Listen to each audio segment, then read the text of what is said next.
Last night, Cal State Fullerton trailed UC Irvine for 8 innings.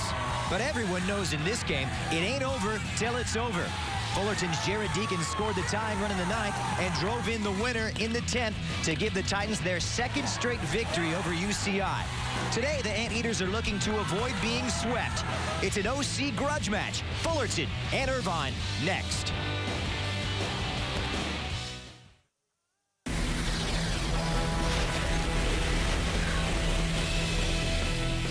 Clear blue skies in beautiful Orange County. It's Game 3 of an all-Big West Conference affair as number 21 UC Irvine welcomes Cal State Fullerton.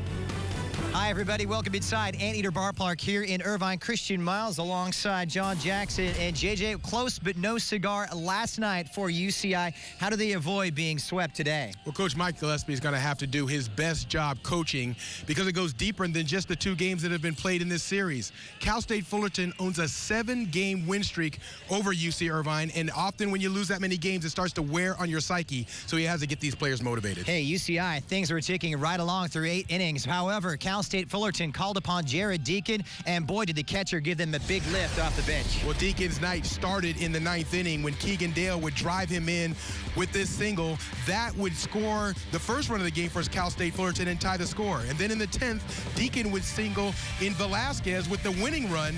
And it just goes to show you how this Cal State Fullerton team is going. They're getting production from all over the lineup. Deacon, before the night, came in hitting 197. At the end of the night, he ended up being the hero. Well, indeed, and he's back in the starting lineup tonight for Coach Rick Vanderhook, and he'll be catching the junior right-hander Graham Wiest. How important is he for the Titans? Well, Coach Vanderhook says that Graham Wiest, it's like playing a video game when he is pitching. He has 4 different pitches and can mix a different variety of them. It's just a matter of pushing the right button.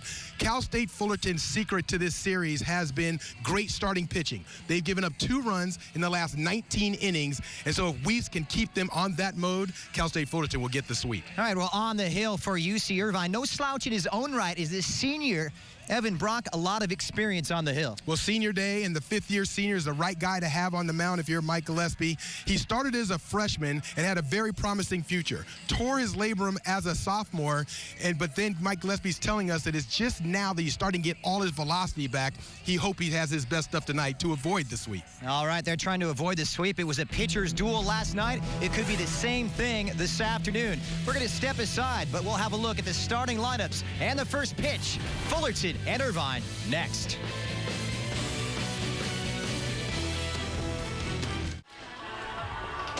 It's Big West Baseball coming your way today live on Prime Tickets. We are at Anteater Ballpark as number 21 UC Irvine looking to avoid being swept by Cal State Fullerton. And for more on that, we welcome in the 3rd member of our broadcast team, Rashawn Haylock. Hey, Rashawn. Hey, Christian. How's it going? Well, obviously, as you know, partner, it's been tough sledding for this UC Irvine team as late they're in the midst of a 4-game conference losing streak, and in the process have fallen behind Cal Poly in the Big West Conference standings. Now, on last night's game, head coach Mike Gillespie described it as a hard loss. He said it was tough. He said, of course, he'd like to see more offense, but considering the pitching that his team has faced, he has a hard time placing any blame on anybody. Still, he's not discouraged. He's not concerned. His team telling me in that clubhouse, I got a bunch of 20-year-olds, they're resilient. The concern, however, comes in the fact that their NCAA tournament hopes could be in jeopardy, and because he knows what lies ahead. Of course, the series finale here against Cal State Fullerton, and of course, the next series against Long Beach State. Christian?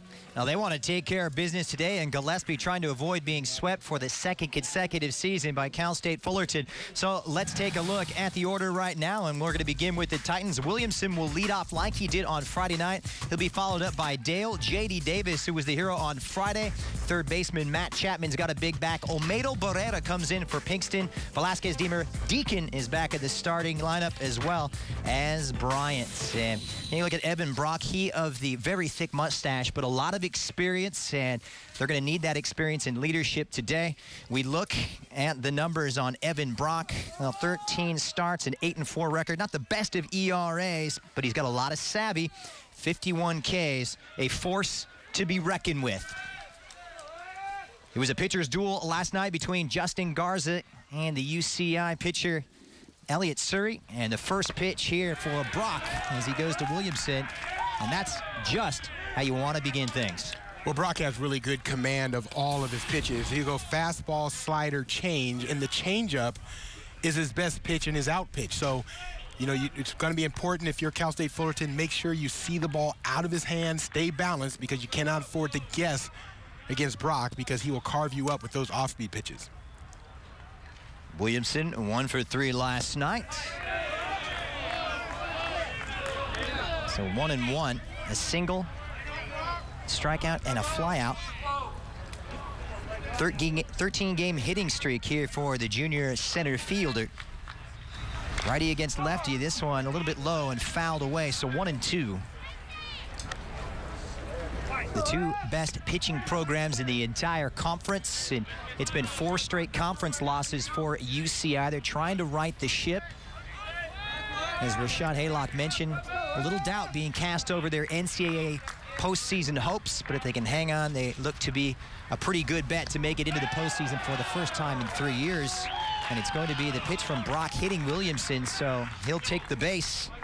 Now batting, number 5, shortstop, Keegan. And this is Evan Brock just trying to command both sides of the plate. He tries to go with the fastball in, of course not trying to intentionally hit Williamson, but whenever you're trying to control both sides, and that's important for both teams, you'll see it from both pitchers today, they want to make sure that they throw outside and inside to keep the hitters honest. The one thing that happens in college baseball is a lot of hitters will crowd the plate trying to protect against that pitch on the outer half of the plate. Well, in order to keep the hitters honest as a pitcher, you have to drive the ball inside, which of course will lead to hit batters at times.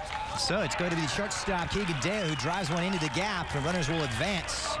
So swing on the first pitch here for Dale.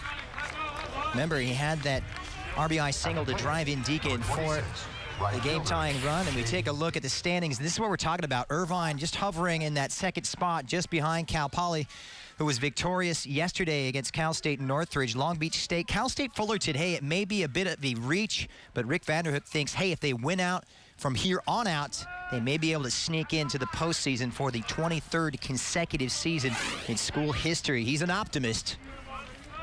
Well, and remember, the one thing that it will factor in is when you start to look at Cal State Fullerton, how they played in their non-league schedule, they've beat some very good teams that will end up in the NCAA tournament, and that's what he's hanging his hat on. So J.D. Davis will step up, third in the order. Big 6'3" right fielder and closing pitcher. He was the hero on Friday night.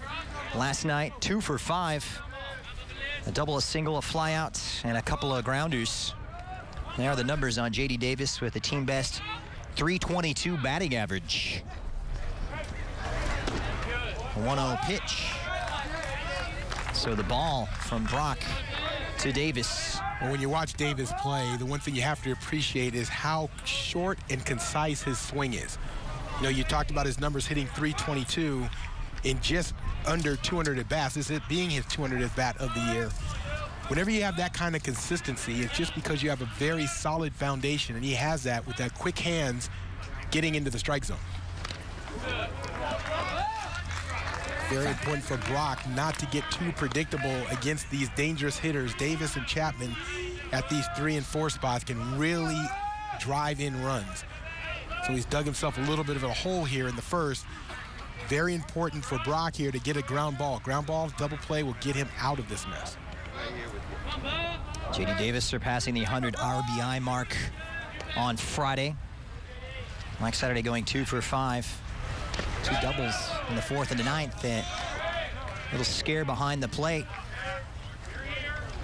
That's Jerry McClanahan behind the plate as a catcher, and we saw last night how valuable he can be behind the dish blocking balls. I mean, as a pitcher, you want to keep the ball down in the strike zone. Well, when you keep the ball down in the strike zone, sometimes you are going to bounce some balls, and you're going to have to rely on your catcher to do exactly what McClanahan did on that last pitch. Block it, keep it in front of him, and keep the runners from advancing. Brock, the 2-2 pitch. He'll reach for it. This one goes to short, out at third base. However, Davis advances, so 1 away. Runners on first and second. Nicely taken there by UC Irvine and Chris Rabago. Heads up play by Rabago. Ground ball to his right, forcing him toward the third base side, so he just takes the force out. We talked about trying to get a ground ball double play. Well, Rabago went so far to his right. Of course, the double play was not in order. He goes the short way to third, gets the force out, and Now they have to face one of the most dangerous hitters, if not the most dangerous hitter in the conference. Yes, it's going to be Matt Chapman, the junior third baseman, up here for the Titans, batting .308 this year. A 2 for 4 last night. A couple of singles, but left on base 4 times. Fullerton have struggled with the bats. The 1-0. Gets him swinging. Cal State Fullerton had plenty of hits last night, enough hits to win, obviously, but they did struggle in terms of driving guys in. They were 1 for 5 in terms of driving guys in is from scoring position and left 12 runners on base last night. Team best 42 RBIs this season in 2014. Just missed with the slider. Irvine Brock had a tough outing last Sunday. Shelled by Cal Poly in a 10-3 defeat up at San Luis Obispo. 9 hits, 6 runs surrendered. Only managing to go 2 1/3 innings. Trying to redeem himself here and show his true colors. Fouled away, so 2-2. The one thing you'll find with both pitchers when they get to the number 3 and 4 batters in the order, as Brock is here, they will have to mix pitches and mix them well, because the 3 and 4 hitters for both teams are phenomenal. They're going to be guys that you're going to be seeing playing in the big leagues one day. So the 2-2 to Chapman, and he gets a hold of that one into left field. It'll drop for a gap single. And it'll be the first run here for the Titans, starting very, very positively, but getting himself stranded. And a bit of a fielding error. J.D. Davis looked to be caught, but runner advances to third. So things working out quite nicely for Cal State Fullerton. Well, the important thing is they got the single from Chapman, able to score the first run of the game, and this is just a line drive to left field. Ball left in the middle of the plate, and he makes them pay. And then now, with no play at home, they throw the ball to Rabago, and then he sees that Davis is caught up in the rundown. They're going to get him out in the rundown, but in the process, Spencer throws the ball, Sparks throws the ball away into right field, which allows Chapman to advance. So rocky start. Chapman sitting on third with 1 out. And you see, he got the force there and then just rushed the throw a little bit. And it sails into right field, which allows Chapman to advance to third. Little butterflies, perhaps. No harm done if you can get an out here. Real important game today. Brock on the 1-0 into the dirt. McClanahan will have to be sharp once again. Very sharp last night.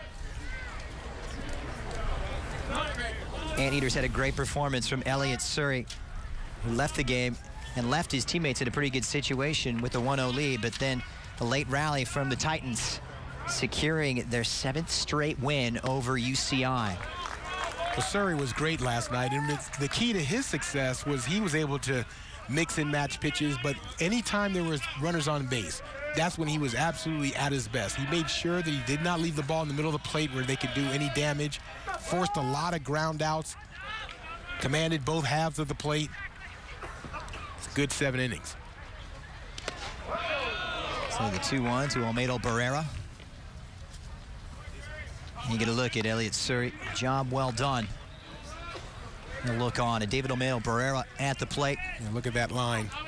Only 2 walks, 8 strikeouts, and those 8 strikeouts against a very good hitting lineup in Cal State Fullerton.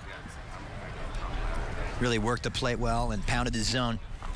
So Olmedo Barrera in for Pinkston is the DH, and he'll get a hold of that one straight to the pitcher. A flick from Brock to first, and that will get them out of the inning. However, they took some damage. Run batted in. Great start here for Cal State Fullerton, trying to pick up right where they left off. Up 1-0 here in Irvine.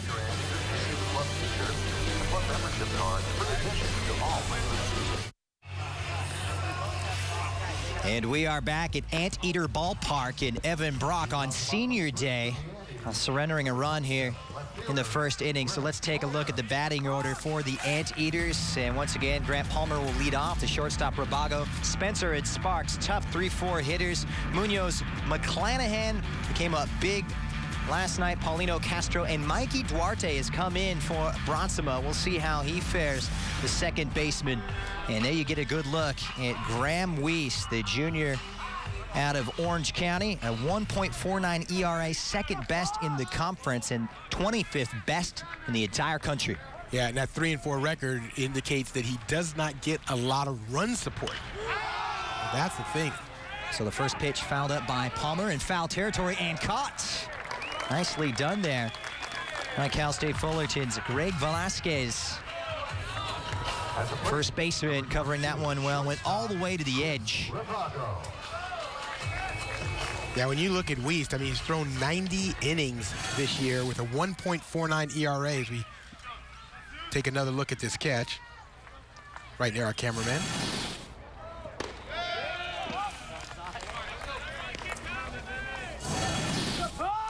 See, going over how you have to navigate around the camera well.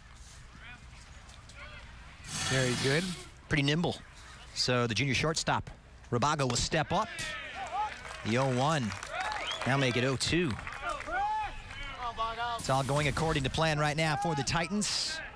They won all three last year in Fullerton. Rabago, very impressive, batting .260 this year, and we'll send that one right up the guts into center field for the base hit single. Rabago coming up right when they need him. 2 for 2 on Friday. Last night wasn't the best of outings for the junior. Grounded out twice, a couple of strikeouts and a pop fly, so he's on base for the first time since Friday night, and that will bring up third in the batting order, Connor Spencer. The defending Big West batting champion. Now hitting .363, best on the Anteaters team. Weist gets him. What a toss from Weist. So all for naught. Rabago looking very good on that first pitch, but then leading a little too much. Yeah, well, you see Rabago was leaning and he was going. You know, he took that little jab step, and Weiss had a very quick move. He did a good job of holding that ball just long enough. Fifth pitch will go straight up to second, and it'll be tossed over to Velasquez, and they retire it up. Nicely done. So Cal State Fullerton in command. We'll be back with the second right after this on Prime Ticket.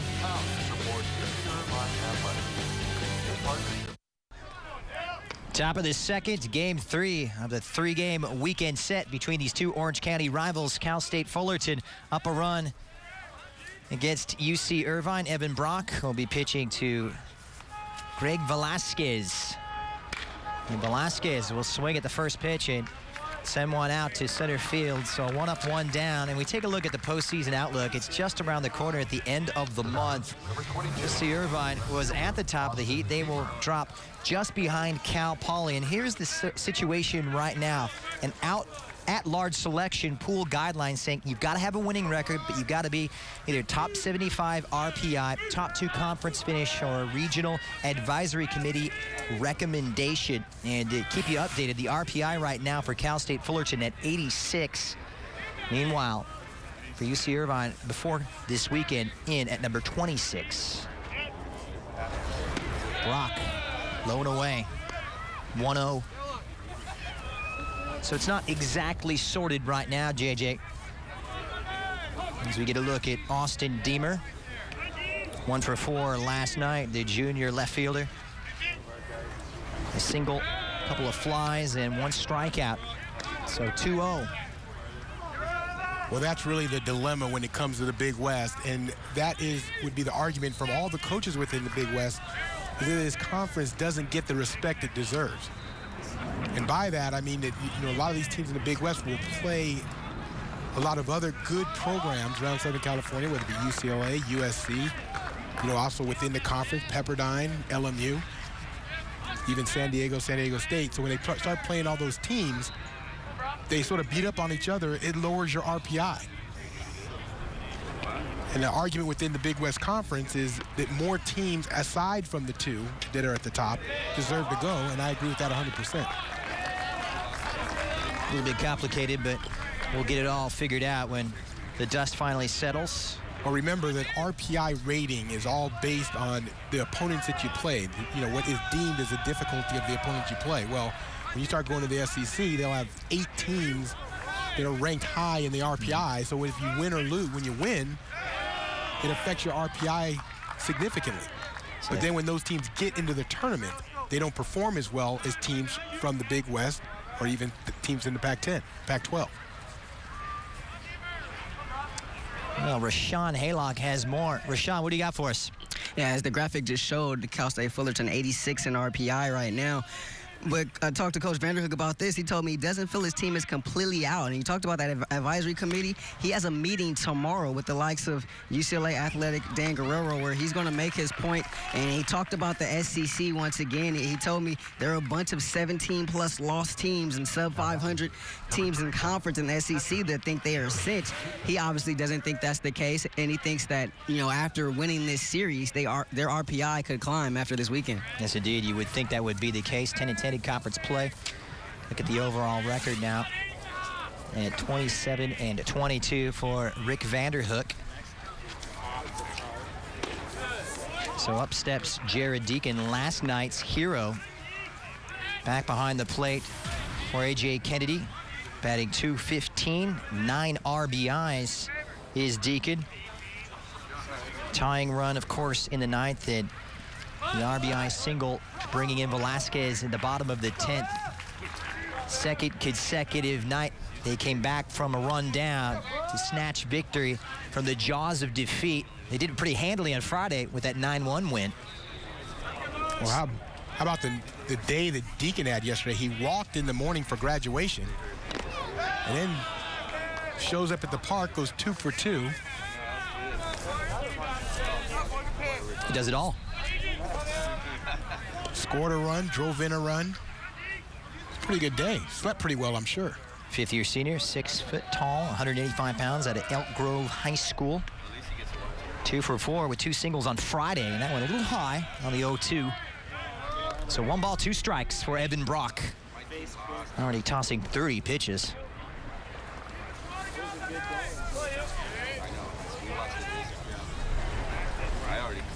Brock with 51 strikeouts coming into today with a 3.23 ERA. High and outside of the corner, so ball 2. Yeah, and the fact that he's already at 31 pitches here in the second inning is definitely a concern for Mike Gillespie. You know, mostly starting pitchers, you want to get him about 100, maybe 110, and he's already used up 31, and he's not out of the second yet. The 2-2. And Deacon will send that one into left field. Easily covered up. And Irvine get the catch behind Palmer, and they retire him. However, it's Cal State Fullerton leading at Game 3, 1-0 here in Irvine.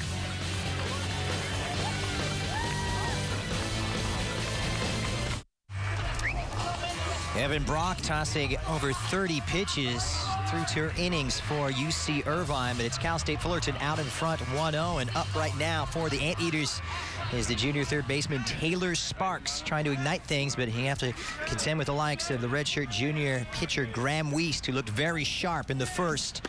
His first pitch of the second, and that one be a bit low. So 1-0. You know, Sparks had a good night hitting the ball last night. He only was 1 for 4 on the night, but he struck the ball well on 3 out of the 4 at-bats. Just had it hit it right at people. He had a great double at the bottom of the 4th. So Sparks batting .295, 4 home runs this year. A preseason All-American.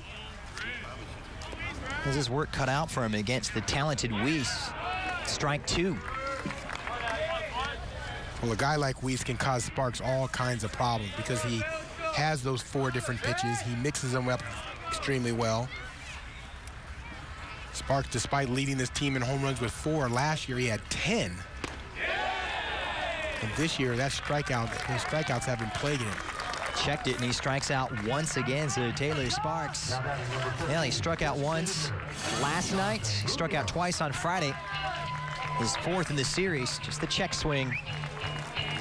Yeah, and you see the location of that pitch by Wiest when he gets ahead in the count because he throws so many different pitches, different arm angles. becomes hard for the hitters to really pick the baseball up. So Wiest pitching now, and that one right up the guts. Nice little single. No hit by Jonathan Munoz. Good piece of hitting by Munoz using the middle of the field. It's similar to what Chris Robago did in his first at bat. When you have a guy like Wiest that mixes pitches and the ball's going inside, outside, and doing a nice job of location, you have to really keep it simple as a hitter. Just drive the ball right back up the middle. Good things will happen. Redshirt junior Jerry McClanahan, the 6'2" catcher, up right now, putting his average over 300 after last night, going 2 for 2 and those 2 singles. So ball 1 for Jerry McClanahan, the high school quarterback, 31 RBIs in 2014. Batted .244 in 2013.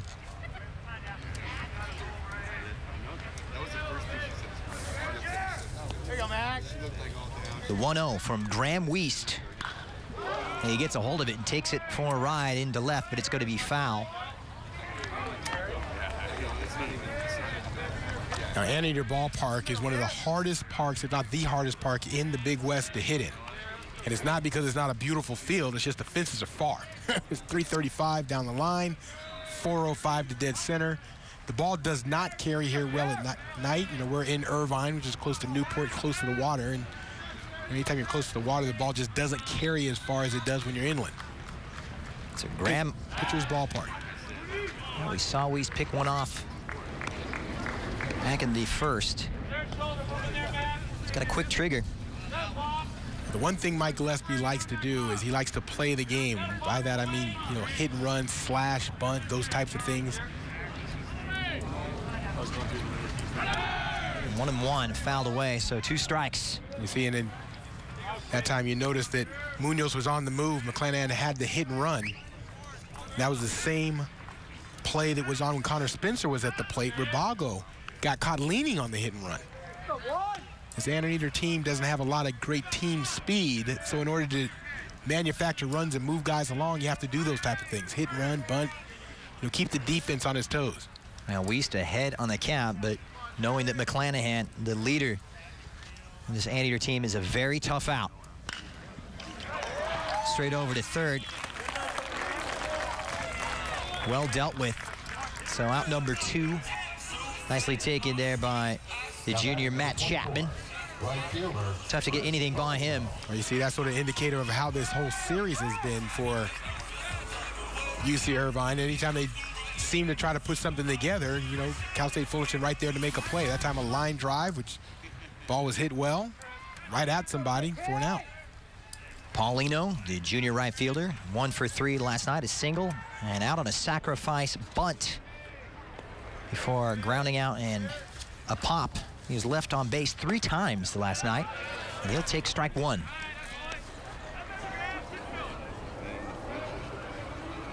Paulino from Ladera Ranch at Tesoro High School. Batting .215 this time around.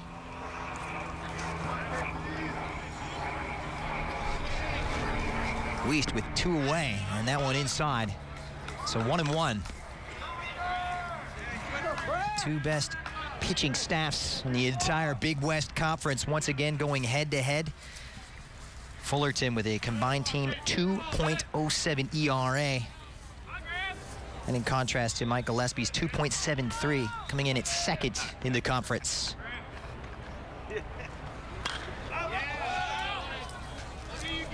So fouled away. And Wiest continues to pound the strike zone. So important for young pitchers to understand that you have to get ahead. When you get ahead now, he has Paulino in a situation where he has to guess. He can use any one of the number of pitches that he throws. And it puts the hitter at such a disadvantage when they're always working from behind in the count. So when you come from the on-deck circle to the batter's box, you better be ready to swing the bat, or else find yourself in a difficult situation. And that one hits the dirt. And scrambling is Deacon. Good job by Deacon, able to get in front of that, block the ball, keep it in front of him. Once again, the pitchers have a lot more confidence throwing their vast array of pitches when they know they have a catcher back there that's going to do some work for them and protect them against wild pitches. Paulino, who was 0 for 2 on Friday night. Sacrifice bunt and a fly out. He managed to get a base on ball, and that one inside in the dirt yet again. And there goes the runner. The throw is late, and making it all the way to second is Jonathan Munoz. Deacon just couldn't control it. So back-to-back pitches in the dirt for Graham Weiss, who beforehand it looked so impressive. Yeah, and it looked like it was just a great read by Munoz. I don't think he had the straight steal on, but he read the trajectory of that curveball, saw it was going to bounce in the dirt, and took off. And that's a great example of good base running. Now they have a runner in scoring position. 3-2, and he'll get the ball. So Paulino takes the base. Runners on first and second. 2 outs for Graham Weiss.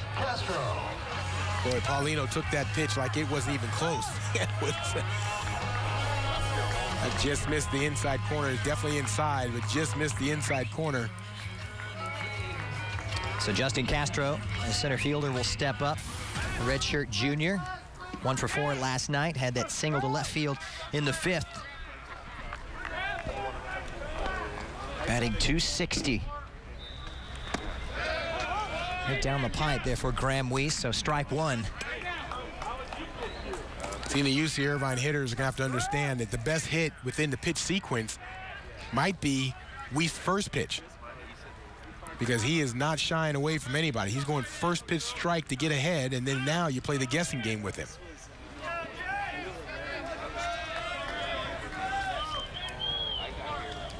On the 0-1, he shows bunt. That one just outside. Graham Weiss having his best season. Sunday against Riverside, allowing 6 hits, 5 runs, just 1 earned, however, 4 strikeouts through 6 innings. And a nice shutout earlier in the month against Long Beach State. Bottom of the second, 2 away, the 1-1 in the dirt. Looking slightly wild. And gets it a strike nonetheless. Once again, when you're working ahead in the count, or even in the count like Weiss is, and you're going to get hitters to chase balls out of the zone. Weiss went straight into the rotation last year as a freshman. Trying to get Castro to chase. So 2-2.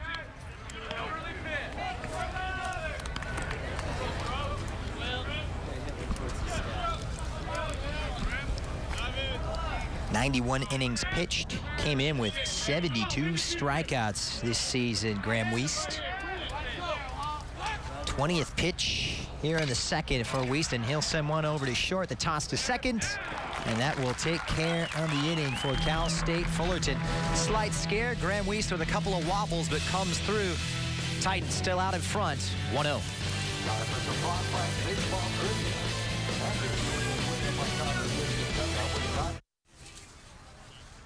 And welcome back. Senior Day, a little too early for Father's Day, but hey, great stuff here at a family outing. Not great for UC Irvine, though. Find themselves down. They jumped out in front the last 2 games against the Titans. Now find themselves trailing early. So we head into the top of the 3rd. Brock on his 33rd pitch. And at the bottom of the order, it's Bryant. Yeah, ball thrown up and in. It actually hit the bat of Taylor Bryant, so that'll just be a foul ball. Dangerously high up and in. And you see, as he tried to back away, the bat stayed in place and got a foul ball out of it. Taylor Bryant, the freshman second baseman, 2 for 4 with a couple of singles last night. He'll take strike 2.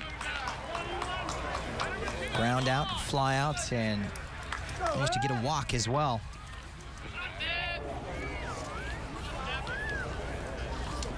Bats coming around for Taylor Bryant out of La Quinta High School out in the Coachella Valley.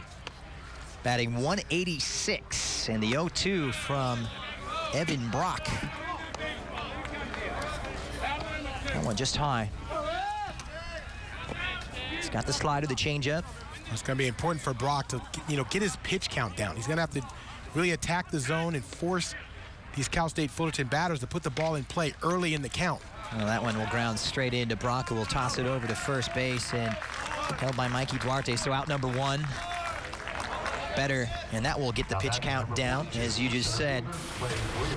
Stats say he can get hit, but doesn't have a lot of walks as you look at what's coming up with Angels Live.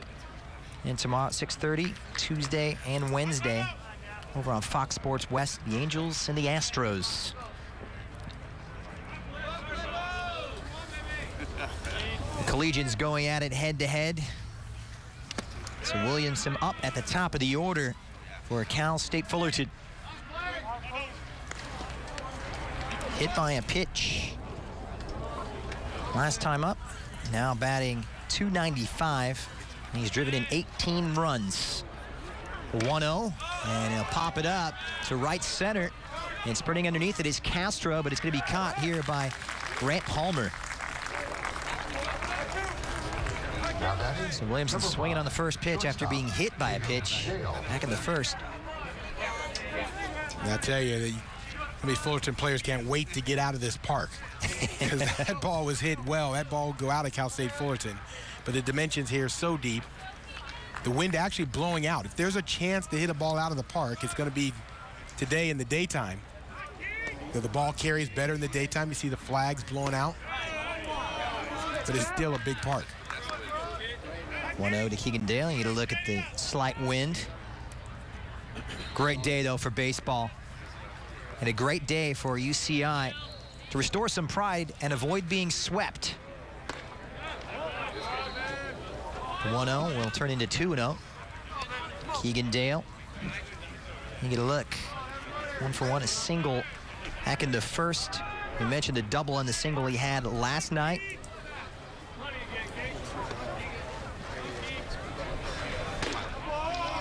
He's catching that corner on the outside. That's great. That's a great pitch on the outer half. Keegan Dale, a very complete hitter. Good number 2 hitter. The 9th inning RBI single to drive in Deacon to tie things up, and that one inside and low. So 3-1. It's a good count right now for the senior shortstop. At a King High School in Riverside, and he'll get a hold of that one, sending it straight into center field, and pretty routine for Justin Castro, who will retire. So the Anteaters will step up here and trying to get back in business as Rick Vanderhook looks on. He's got himself a 1-0 lead.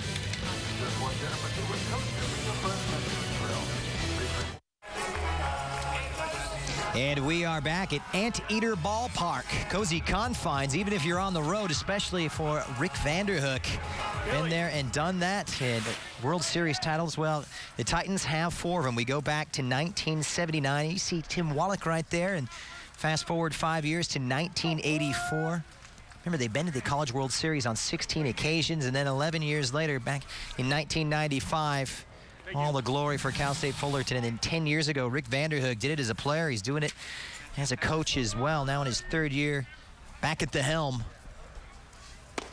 Wiest back on the mound. So he'll be facing Mikey Duarte, the second baseman who's come in for John Bronsma.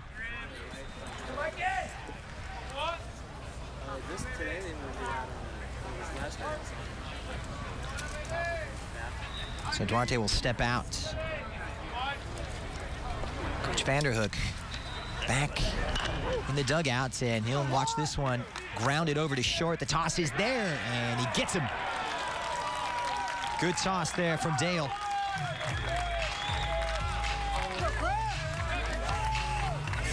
Very good job by Dale. The ball's hit in the hole. Able to come across, get in front of it, throw it off balance off of 1 foot, and just get it there in time to get Duarte. And keep that concentration after the dive from Chapman.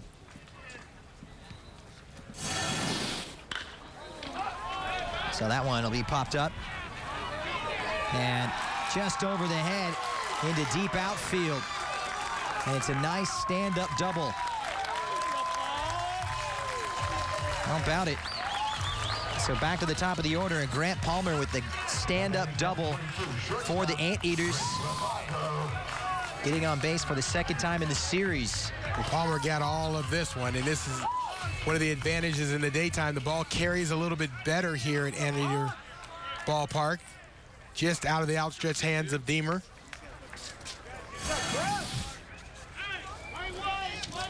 So things looking good right now. Second time today that they have runners in scoring position, and very important for UCI to capitalize on these opportunities. Weist with one away. His first pitch to Chris Rabago. I'll tell you the one thing about Weist in terms of what he has done here early in this game, 8 of the first 11 batters, first pitch strikes. The ability to get ahead, so important. Rabago had that single to first, but was picked off by Weist. So 0-2, and Weist gets ahead on the count. He gets ahead, and then he just starts dealing that off-speed stuff, which is just so tough to pick up. Talked about the top fastball, curveball, slider, and change. He'll throw a 2-seam fastball and a 4-seam fastball. So that one outside, hustle from Rabago. He's thrown out at first, so out number 2. Runner stays at second. And the most recent College World Series win for the Titans. And for more on all the glory taken 10 years ago, we send it down to Rashawn Haylock. And Matt Chapman was a bat kid on that 2004 championship team. That was the second of his 3 years as a bat boy for the program. And he said that really put in his mind how much he loved Cal State Fullerton. That's where he began to grow his love for the program. He said there were guys on that team that were his heroes, like Justin Turner, who's in the bigs now, who he still keeps in touch with, and also Shane Costa, who's now in his second year as a member of this coaching staff. So good stuff. Knew he wanted to be a Titan 10 years ago, and here he is living it out. Meanwhile, Weist facing Connor Spencer. The 0-1. And the lefty will get a hold of it, but that one looks as though it's going to hog the line. And it's foul. Close, very, very close.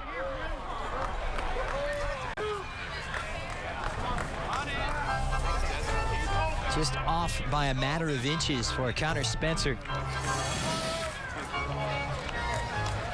This ball pitched on the outer half, and Spencer does a nice job of going with the pitch, and that ball just fell inches from the line. Mike Gillespie came out and was getting ready to question it, but then he went back into the dugout.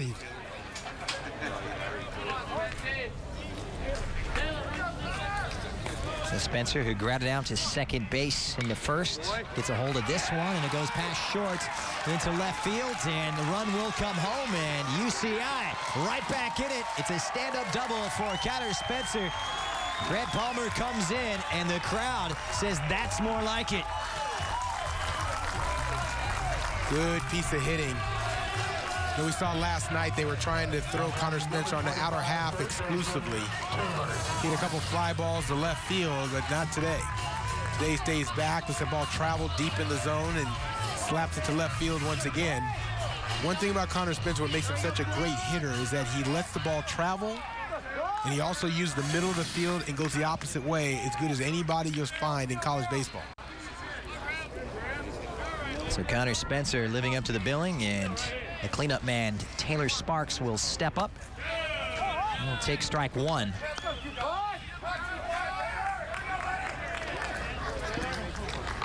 Got to be very careful with Sparks here. He has tremendous power.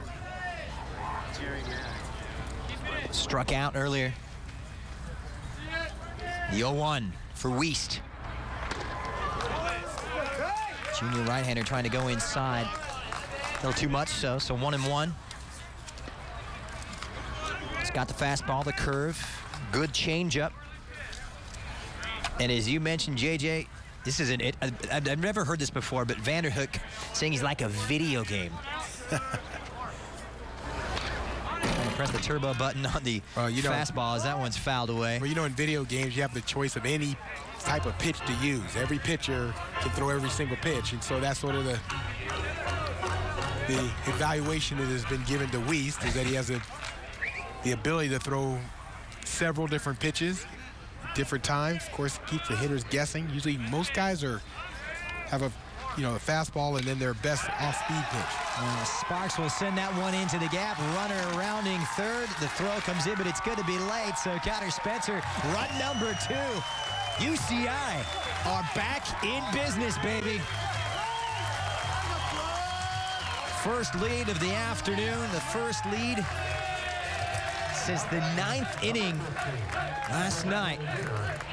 He needed those bats to come alive, JJ, and that's exactly what Mike Gillespie gets. Well, this really was set up because after Spencer's hit, remember the throw in was over the relay, the cutoff man's head, which allowed Spencer to advance to second base. And then with Spencer in scoring position, Sparks drives a single to center. He's really hitting the ball. He hit the ball. We talked about it in his first at bat. He hit the ball well last night. Swinging the bat well today. He's just shortened up his swing. We talked about the one thing that's gone wrong for him, and he's a tremendous player. Once projected to go high in the first round because of that light tower power that he has. But this year, what has plagued him is the number of strikeouts. Struck out a lot, but in this series, it appears like he's gone and shortened his swing a little bit. Drive the ball to the middle of the field, used a big part of the ballpark. Inside for strike 1. Munoz is singled up the middle in the second. Batting .325. Told you about him being the surprise story of 2013. Went 1 for 4 last night. Had a double in the bottom of the 6th. So UCI starting to awaken. 40th pitch for Wiest. And close, and it's going to be tracked down by Deacon, but advancing is Sparks. So runner to second, 2 away. Not out of the woods just yet. Well, this one's just going to get away from Deacon. It was down and in. It looked like he called for a pitch away. I think that'll go probably down as a pass ball.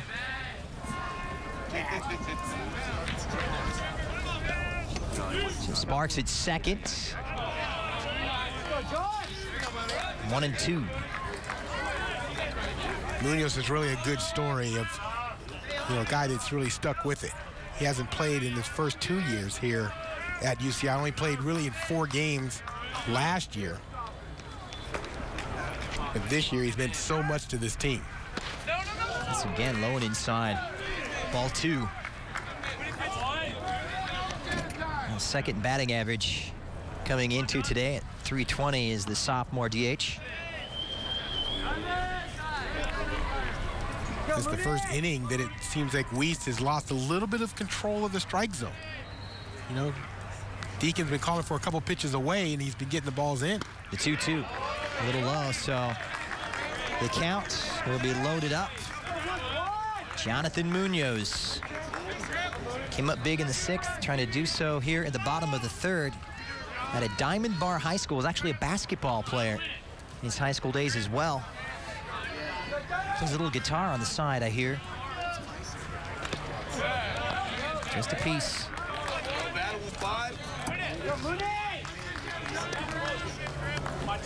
A little bit of everything for Jonathan Munoz.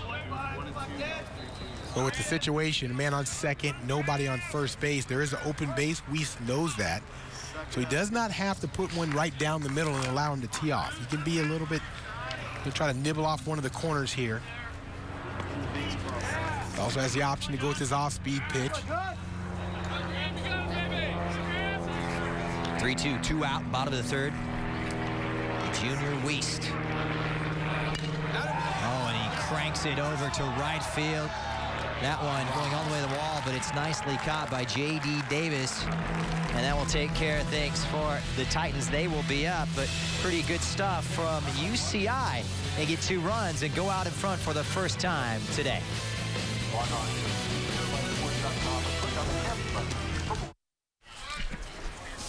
And we are back here at Anteater Ballpark in Orange County. Cal State Fullerton, well, surrendering 2 runs in that inning. So we move on right now.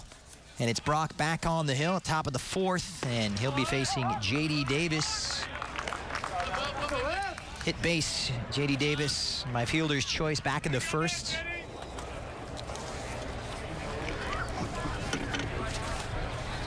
Was sensational on Friday night. Batting .320 for the season, and right down the guts it goes, fouled away. So Brock able to get ahead on the count to start things off. Some shaky moments for Brock, but recovered well enough. 50-year senior showing off his experience today. A lot of character for this Anteater outfit.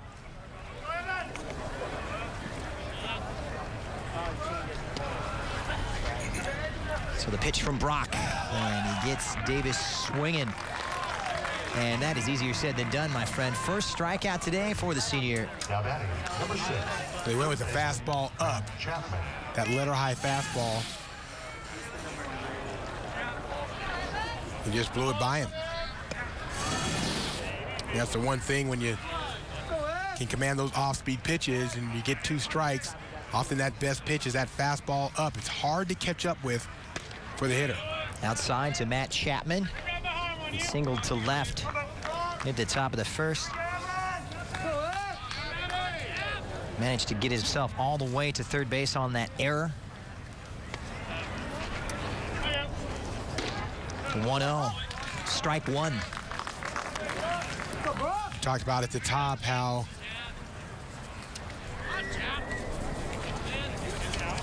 it's important for UCI to get a good pitching performance today. Brock, back-to-back strikes. Senior Brock is starting to really settle down and start to hit his spots even better now than he was at the start of the game. And oftentimes that's what happens with pitchers. You know, you're in the bullpen, you think you're warmed up enough, but you have to get out on the mound, sort of feel your way around to get your command. So the cleanup man, Chapman, will foul it away. Talk about Brock, 19 pitches in the 1st. His pitch count is coming down. That's, you said, is going to be a key for success. It was 19 in the 1st, 13 in the 2nd, and 11 in the 3rd. Now tossing his 8th. Yeah, they need him to go deep into this game. The starting pitching so key in college baseball.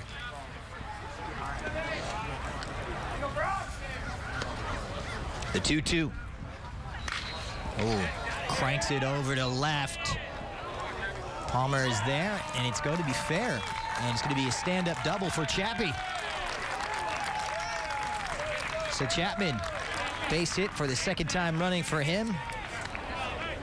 Trying to snatch the momentum away from the Anteaters. 23, designated hitter, David Olmedo-Barrera. Very well placed. He just missed getting all of it. Just got it off a little bit off the end of the bat. Well, he might have had a chance to get that one out of here. But it was well placed if it falls about 2 feet inside of the foul line. There's no chance to make the catch, and that's going to be a stand-up double. Some English on it as well as it spins back, making things tough for Palmer. That one fouled away. David Olmedo-Barrera. I tell you, when I watch Olmedo-Barrera take batting practice, and he has just a gorgeous swing. You know, often you see left-handed hitters that, you know, swing the bat well. Well, he's a prototypical guy. And a lot of it is obviously hard work, and a lot of it is just natural talent. One of those things, just like, you know, golf. Some guys have better swings than others. Well, this guy has a really good swing. And that swing will take it all the way to 2nd for UCI, and nicely tossed out that time. And Mikey Duarte. Runner advances to 3rd. First baseman, Greg Velasquez. So Chapman in scoring position, 2 away for Evan Brock, and up will come Greg Velasquez, the senior first baseman. He flied out in the top of the 2nd. And that winning run last night, however, as he was driven in by Jared Deacon. Up standing right over that for ball 1. Velasquez in his senior year.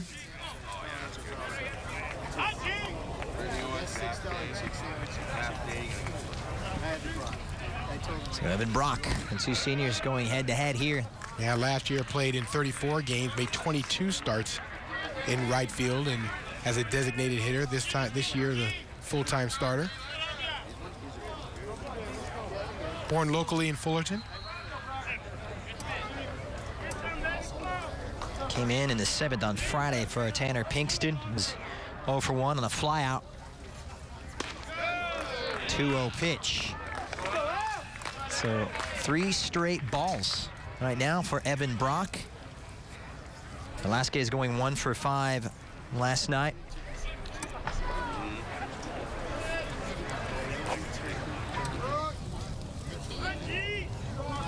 Managed to get the single against Surrey.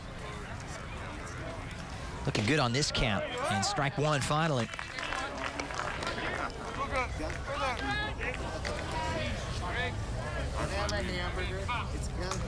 Velasquez, back in 2012, taken by Oakland in the 40th round of the draft.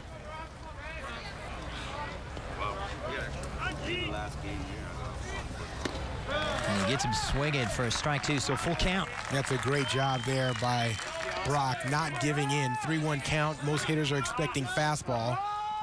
He goes with his best pitch, which is the change. It's 78 miles an hour. He's running the fastball up about 88, 89 miles an hour today. So that 78 mile an hour changeup comes in. It often will fool hitters, especially in a 3-1 count when you're looking fastball. So a big at bat here.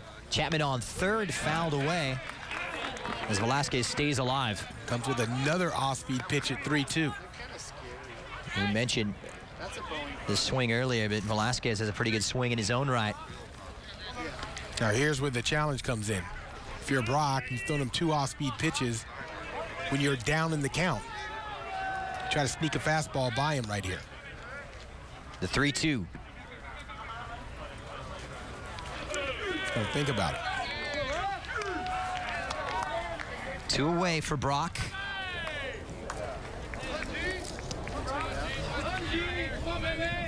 Got the pitch count down to 11 in the 3rd. This will be his 18th in the 4th. And gets the job done. Got that fastball by him. Hey, the count goes up, but he gets the K. Evan Brock, a great recovery. And UC Irvine hanging tough here at Anteater Ballpark. We're back with more Big West baseball right after this on Prime Ticket.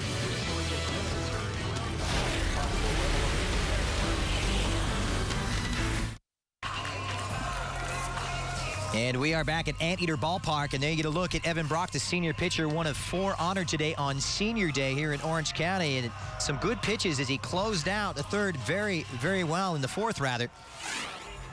And there you get a look. Special day for some of these Anteater seniors. Not only was it Evan Brock, but Jimmy Litchfield, Mitch Merton, and Andrew Morales were honored before first pitch. Some big shoes to fill for the incoming freshman. What a great moment, though, you know. And, you know, a lot of these guys have come here 4 years ago to start their college career, walk away with the UCI diploma.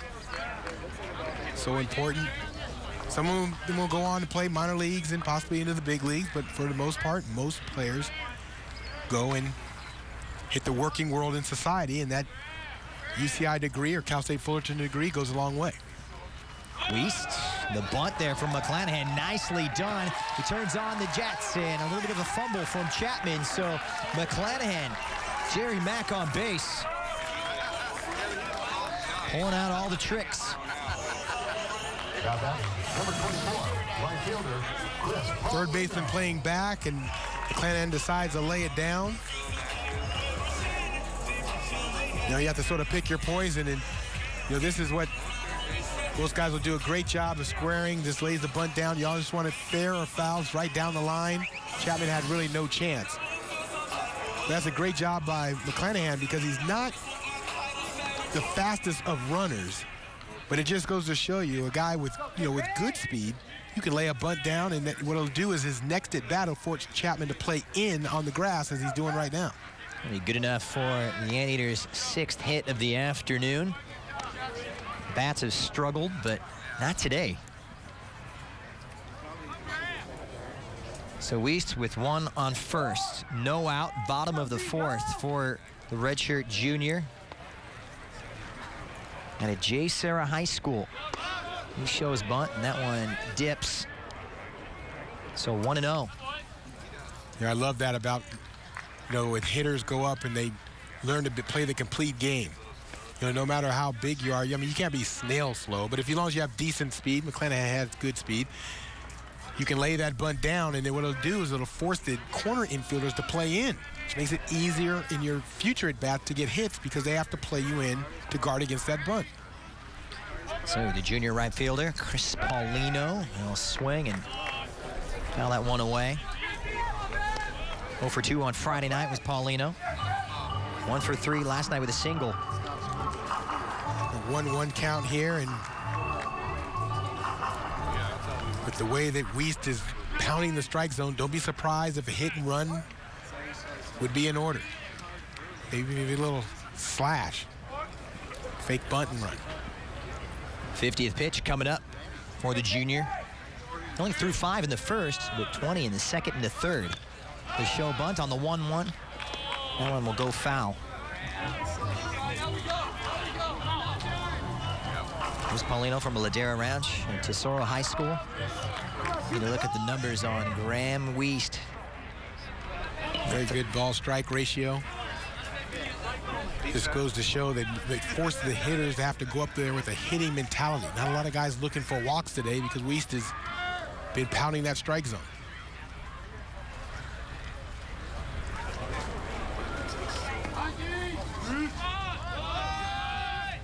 On the 1-2 pitch inside, he'll swing for it. This one will go foul. And you mentioned the strike to walk ratio, 9.71 for the junior. That's 5th in the country. Yeah.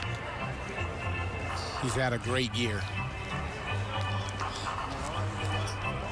It's the example of Coach Mike Gillespie pulling out all the stops. When we talked to Coach Vanderhook during the week, he said, hey, this is what Coach Gillespie is known for.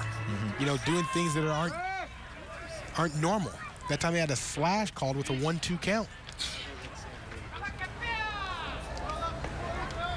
Big West, honorable mention last year with 9 wins. Already with 1 pickoff on Rabago earlier. Trying to snag McClanahan.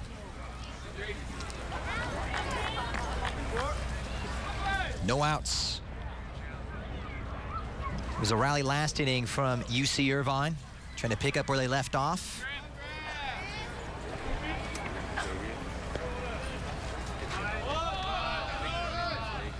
Paulino shows bunt. A little bit of a bluff, making life difficult for Deacon. Well, that time they went with a pitch out, expecting a slash and run.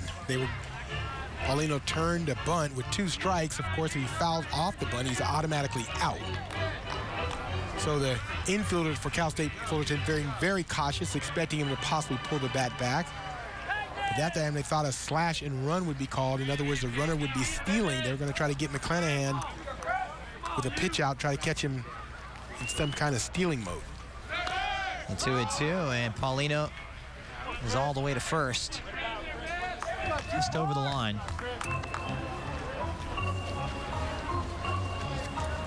That time they sent McClanahan on a straight steal. The strategy there being a 2-2 count, you're feeling that Wiest is going to try to pound the strike zone with a 2-2 count. He's been around the strike zone all day long, so he most likely will give Paulino a pitch that he could put the bat on. 2-2 from Wiest, and Paulino, this one will be fair. Goes into right center and taken in the end by J.D. Davis. Good at bat, made Wiest work for it, but it's out number 1 nonetheless. Now batting, number 2. So Justin Castro will step up, the 3rd straight junior to make his way to the plate for the Anteaters.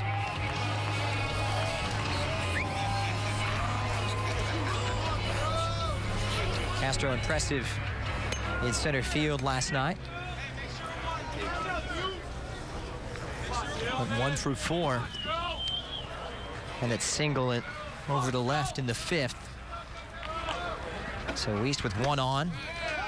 And deliver a strike on the first pitch to Castro. Once again, getting that very important first strike. Ground out the second for Castro. Out of Rockland High School. He's the junior center fielder. He shows bunt this time. Well taken. Chapman quickly on it, trying to throw him out at first, and does, but runner advances. So McClanahan moves over to second, 2 away. Number 1, second baseman. And this is anteater baseball. Yeah, just a little ball trying to, force the opponent to play defense. A lot of times, as simple as that sounds, it's not as easy to just make plays on these bunts and those type of things. Trying to move guys over, getting in scoring position, and clutch hits. That's what's been absent from this anteater team in the first 2 days of this series, but it's been what they've done so well all year. Duarte flew out into third. Second baseman will step up and face Wiest with 2 away. It's going to be ball 1. Sophomore from Redondo Beach.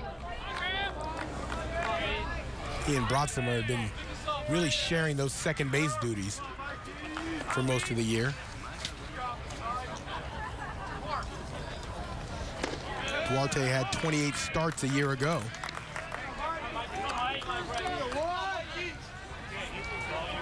Duarte played a small part last night. Trying to play a bigger role today, coming in for Broxima at second.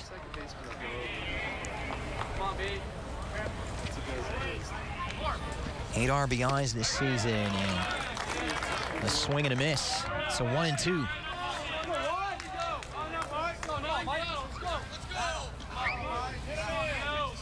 Bottom of the fourth, 2 out for Graham Wiest. Cal State Fullerton trying to claw their way back.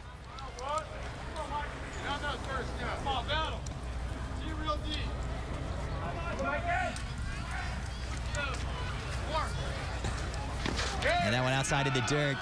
A scrambling Deacon knows he's got to be aware. His counterpart, McClanahan, on second.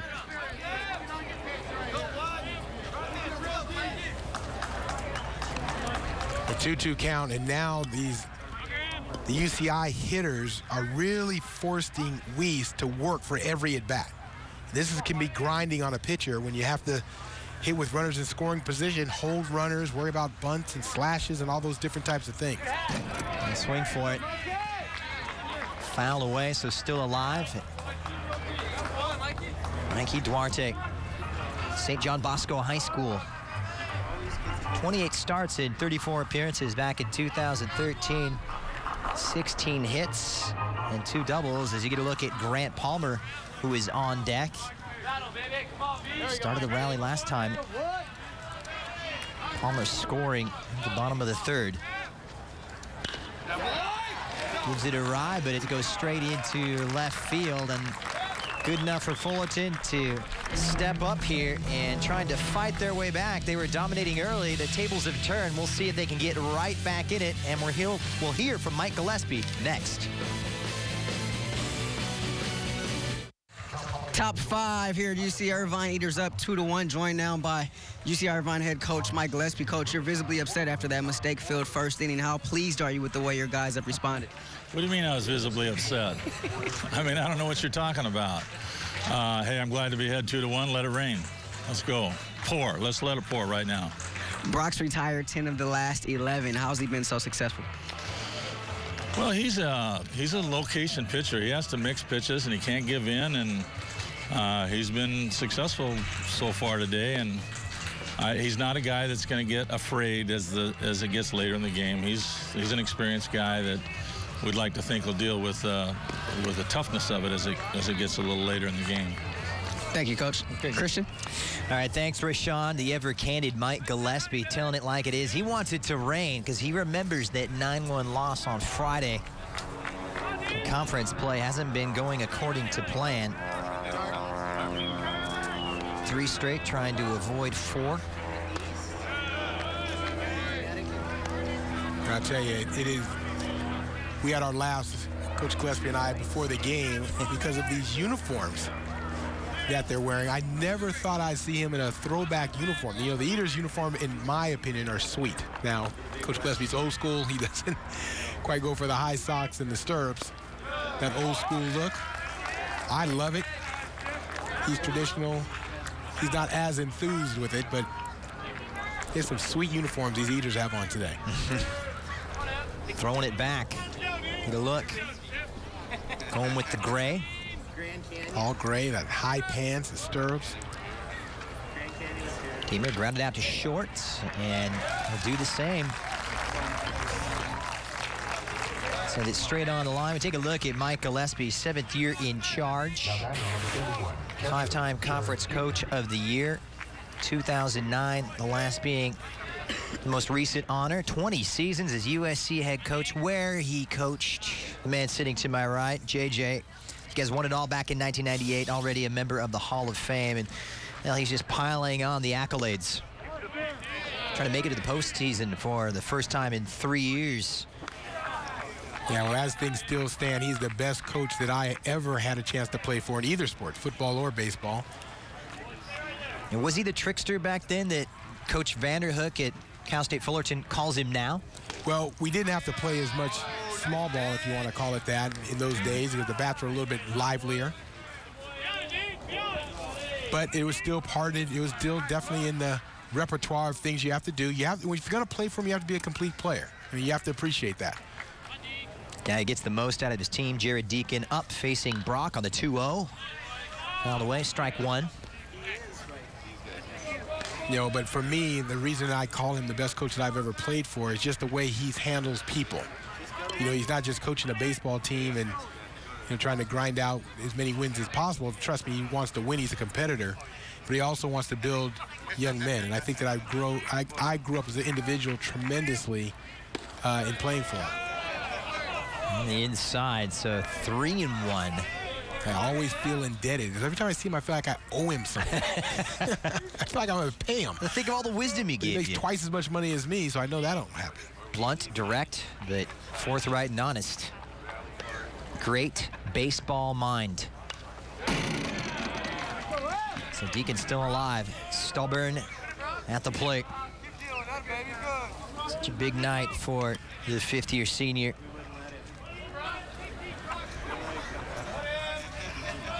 Mentioned he's a bit superstitious, likes to pray during the national anthem. Takes this one and just squeezes it past third over to short. The throw is late, so Deacon on the hustle gets there. He's hardworking and a blue-collar hit, you could say, for the Fullerton catcher. Rubago on the throw, but not quite good enough. I'll tell you, he is having a great couple days. Talked about yesterday, he had 2 hits, scored a run, and drove in a run. Went 2 for 2 on the day after coming in as a replacement. And then today, he's 1 for 2. The ability to get down the line. Rubago had no chance with that speed. And he graduated. He walked yesterday for graduation. It's great to be Jared Deacon. He was all smiles after the game last night. That's the kind of at-bat that will really put a smile on any head coach's face. I'm sure Rich Vanderhook was very pleased with his catcher getting on first. Brock trying to pick him off with 1 away here at the top of the 5th.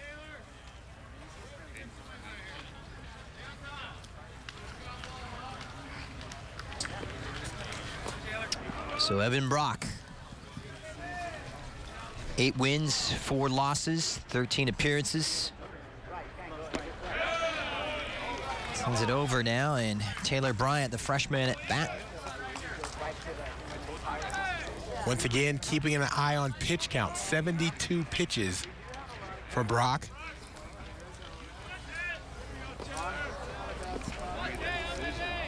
The lead for Deacon. Brock all too aware.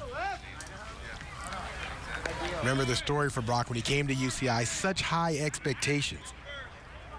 As a freshman, had a great freshman year. He went to USA trials after his freshman year. Then after he went home after those trials, he got hurt his arm, and had to have labrum surgery. That surgery forced him out and take a medical red shirt in 2011.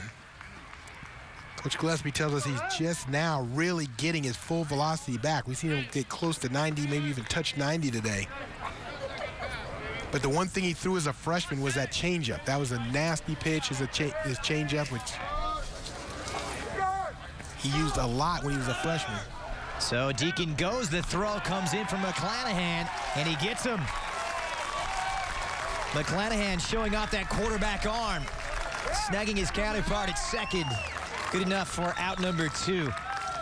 Now, I don't know if this is by design or not from Brock, but he heard the runner was going, so there he goes, and then this ball sails outside. No, it is actually low and out of the zone. But what a great job by McClanahan being able to come up with that catch and deliver a strike to second base to throw him out. At first glance, I thought it might have even been a little bit of a pitch out, but it wasn't. It was just a ball that was down and low. It's a hit and run, so you see Deacon running, looking in. On hit and runs, you want to look in to see if a fly ball goes up in the air so you can get back. On a straight steal, he put his head down and tried to get there. But McClanahan's arm much too strong for that, and he just threw him out easily. Good tag from Abago. Full count to Taylor Bryant. The freshman starting to come of age.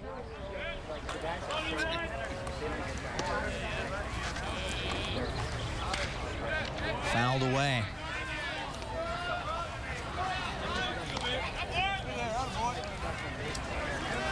Taylor Bryant on the resume, known as a pretty good defender.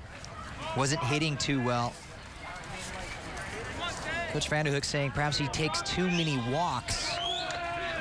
Starting to be a little bit more aggressive, and it's paying off, but he goes down swinging this time. Another strikeout for Evan Brock. Gets himself out of a tight situation. We're going to step aside. However, when he returns, we'll check in with Cal State Fullerton Titan boss Rick Vanderhook right after this. The local community about the basics of money management as well as providing sound plan.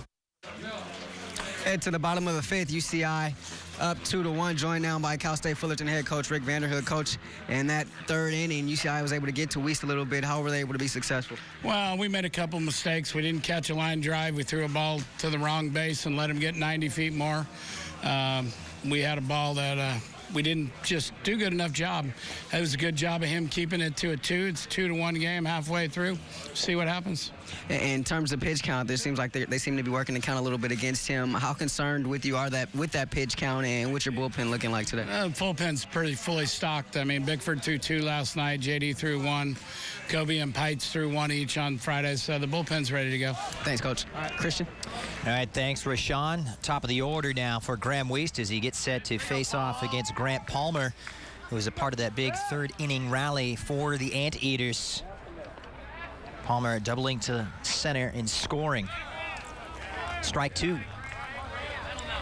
You know, Rick Vanderhook, I mean, they might make a statue of him at Cal State Fullerton. I mean, 26 years as a Titan, 24 as a coach, 3rd year as the head man in charge, and over those 3 years, he's had just a spectacular run. The 0-2 pitch, and would you believe it? Strike 3 and out, 3rd strikeout. And Coach Vanderhook, remember, he's just back for the 3rd game after being put on administrative leave for 16 games for some unprofessional communication to his student athletes, but this guy has gotten the job done time and time again. His 3rd year, as you mentioned, in charge at Fullerton the last 2 seasons. Well, 2 Big West championships and 2-time Big West Coach of the Year. So up right now is Rabago, and they'll send it over into left. And once again, Rabago on base. This time he's going to try and stay there. Yeah, in addition to that, in his past 2 seasons, Vanderhook has coached 2 Big West Pitchers of the Year, as well as an All-Conference Player of the Year, Conference Freshman Pitcher of the Year, and the Conference Freshman Player of the Year. So his ability to develop players is just phenomenal. Remember, he coached as well at Fullerton, but he also coached at UCLA with John Savage, helped build that program. And now that he's in charge of his own program, I mean, this is a huge ball rolling downhill and getting bigger. Third in the order, Connor Spencer once again hit by a pitch, becoming a frequent occurrence. So Connor Spencer advances. He was hit by a pitch on Friday. Taylor Sparks. Yep, trying to command the inside part of the plate, and that's sort of been the scouting report on Spencer, even going back to last night. They threw him some fastballs away. He flied out. Today they went fastball away in the first at bat. Remember, he lined that to left field. So to counteract that, you try to go with the fastball in. Weiss gets a little bit too far in, hits him with the pitch. So we're going to have a chat at the mound. Out comes the Fullerton pitching coach, Jason Dietrich. Irvine, of course, 2 of 5 with runners in scoring position with 2 RBIs. Got a pretty good set so far for Graham Weiss, the redshirt junior right-hander. See some movement in the Fullerton bullpen, and that's Kobe Ghana. Reliable in his own right. And we talk about Mike Gillespie and Rick Vanderhook and what they mean to these programs. You know, Coach Dietrich and Dan Bivona, what have they meant in terms of being pitching coaches for these two teams? With the 2 best pitching staffs as you've mentioned in the conference. It proves in the numbers.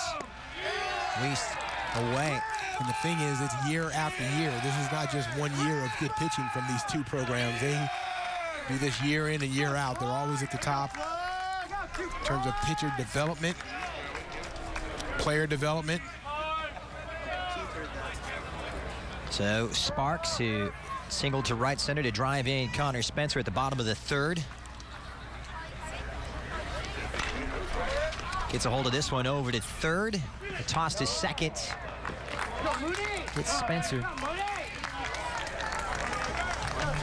Tell you what, it's going to go unnoticed, but Chapman played that ball very well. It was an in-between hop. And after he played it, the quick release to get rid of the baseball was the key. Otherwise, in the average third baseman, that runner is safe at second base. You see, just got him by a half a step, and that's because of the quick release by Chapman. So Rabago at 3rd. One thing that goes noticed amongst both of these third basemen, and I'm talking about Chapman and Sparks, is they are both great defensive third basemen. And that's the reason that both of them will most likely be top 10 in the top 10 rounds of the draft. Chapman has done a phenomenal job this year. He might have hit his way into the top 5 rounds. So Munoz, who flew out in that great 3rd inning for UCI, will step forward. So it's Rabago on 3rd, Sparks on 1st, 2 outs, runners on the corner, and a test now for Graham Weiss, trying to get himself out of a tight spot. And pitch number 70 coming up.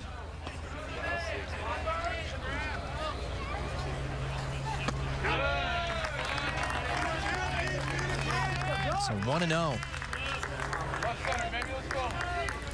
Just wondered what was said during that conversation. Take a look at the numbers on Munoz. Well, it's just really reminders of what the game plan was with Sparks coming into the game and where you wanted the pitch and the location to be, and also probably how comfortable Weiss is at this point. Remember, he has 70 pitches, so you want to know what he feels comfortable with as his best pitch. Swings on the inside one, so strike 1 for Jonathan Munoz, the sophomore. For both teams, the pitches are called from the dugout. So both pitching coaches will call the pitches for the pitcher, you know, through some signals to the catcher. So oftentimes it's just to make a check and balance to make sure that both of the pitching coach and the pitcher, as well as the catcher, are on the same page. See Sparks over there catching the attention. And the lead off on 1st. Beautiful day for baseball.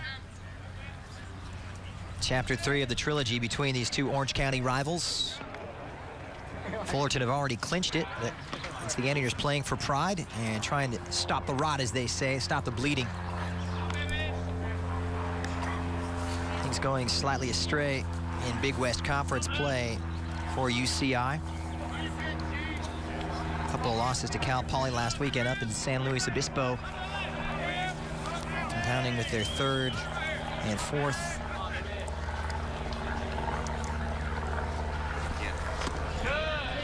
So the 1-1. Well, you mentioned that loss. They lost on Saturday 1-0 in a similar fashion than they lost last night 2-1 to Cal State Fullerton. Surrey with two great outings. He threw 8 innings of shutout baseball last Saturday, then 7 innings of shutout baseball this Saturday. If things don't go right for UC Irvine as this season comes to a close, they're going to point to those 2 starts and games as pivotal moments to end the season. That one low. Of course, they fully expect to get into the NCAA tournament. They're in solid position for second place, but you never know. Next week you have Cal State Long Beach.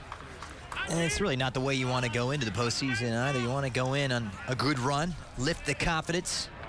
In the loss column, they're even with Cal Poly San Luis Obispo. The thing is Cal Poly, after their game today with Northridge, they'll be done. Their season will be over.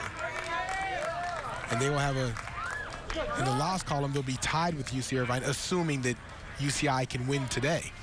If not, UCI will be down in the loss column and now looking behind them to make sure they don't get caught in the last week of the series, last series of the year. So full count, runners on the corners for Wiest. Big moment here.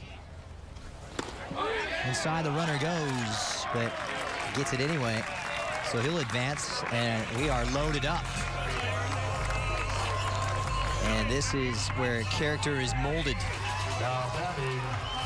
Stepping up, Jerry McClanahan, the crafty catcher. You know, that last pitch was a ball on the inside half, off the inside corner.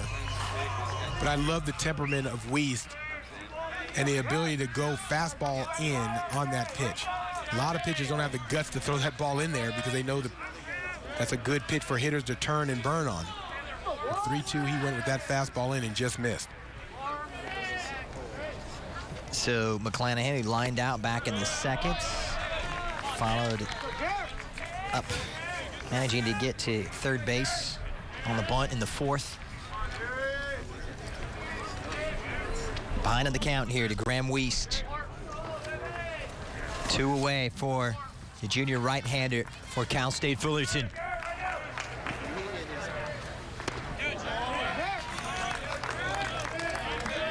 Right in there, but low. Jerry McClanahan, the redshirt junior. But there's one person that Mike Gillespie wants up in this situation is McClanahan. Remember, he came through with a clutch hit last night. And he told us before the series started that he's been clutch all year. One of those 2 singles at the bottom of the fourth on. The pitch goes astray. Advancing is the runner. The tag is going to be late. Rabago is safe at home. And UCI get their 3rd run. The wheels slightly coming off now for Graham Wiest.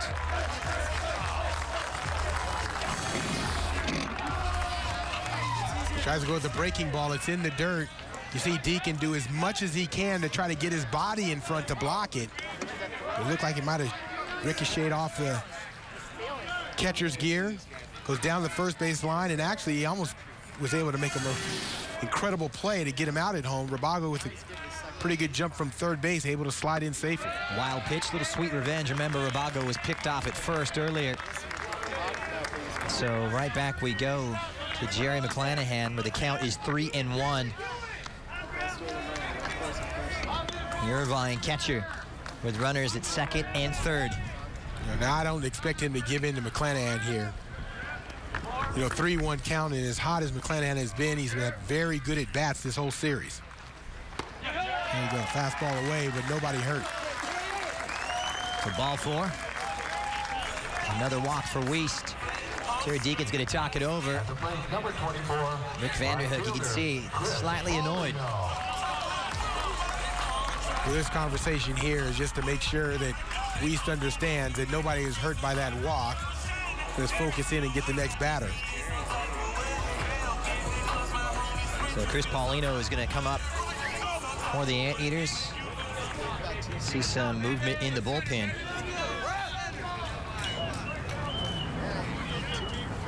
After 2 back-to-back walks, we have to go back to what the reason he's had so much success in this game. First pitch strike, get ahead.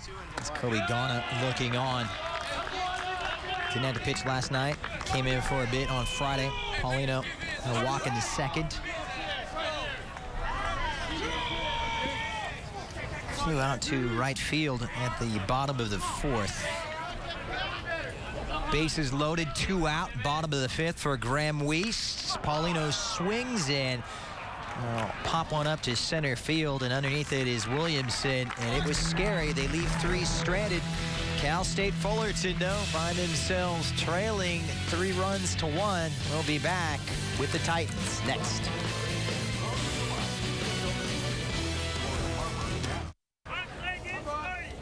And we're back with Big West Baseball live here on Prime Ticket in Cal State Fullerton. Well, they jumped out in front, much like Irvine had done the previous 2 games here, this 3-game series. However, UCI roaring back, taking a page out of the Titans book as you get a look at Graham Weiss. Left 3 stranded, did give up a run.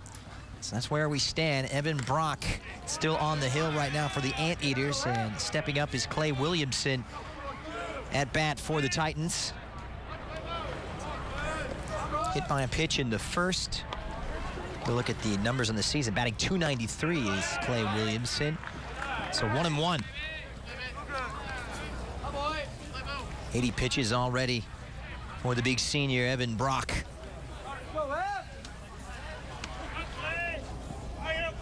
Left-hander Williamson will let this one go outside for ball 2. And this is where I think for both teams, the coaching becomes really important in terms of pick selection. We talked about both pitching coaches will call the pitches from the dugout, but it's important that they start to mix on some of these hitters. Well, they flew out at the top of the 3rd, and it looks as though Williamson's going to fly out here in the top of the 6th as well. So 1 down for the Anteaters, starting to find their groove. You know, for me as a hitter, when I got that second and especially in that 3rd at bat against the same pitcher, that's when the advantage starts to swing from the pitcher back to the hitter, because now you've seen pretty much the whole repertoire of pitches, and you also have an idea of how the other team is trying to pitch you. And so as a hitter, you can start to make those type of adjustments, especially in these later innings. So Keegan Dale, the senior shortstop, will step up to bat here. Last lining out to center in the 3rd. Also had the single. 1-0 pitch fouled away. Big moment for him with that RBI single last night in the 9th to bring in Deacon. Moments like that you don't forget. .291 and 14 RBIs coming into today. Catches the outside edge, good enough for strike 2. Good job of pitch location there on that 1-1 count. He's remained focused, Brock. He's gotten into trouble a few times. He stayed the course. Got him looking. Keegan Dale looking like a statue. Strikeout number 4 for Evan Brock.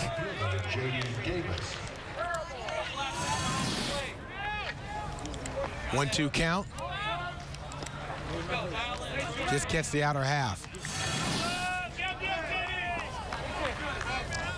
Big bender on the curveball. We haven't seen that big bending curveball. We've seen more of the little bit tighter slider from Brock for most of the day. That slider, that time it looked like he went with the curveball with the being ahead in the count and ended up catching that outer half. So J.D. Davis, right fielder, who actually got the save last night, will step up. Davis struck out in the 4th. Reached on fielder's choice earlier. Chopper, but fouled away. Pitch count starting to stack up for Evan Brock. Saw Ghana in the Fullerton bullpen earlier. We may see some movement soon in the Anteater pen as well.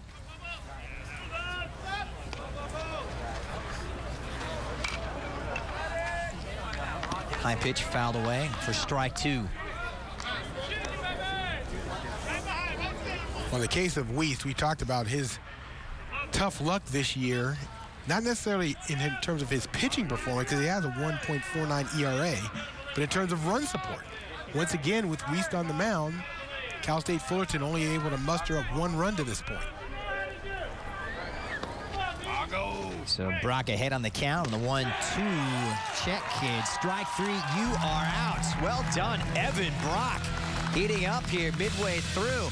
And UCI playing for pride, trying to keep their season going. Evan Brock is feeling it. We'll see what's up with the bats. Anteaters up next.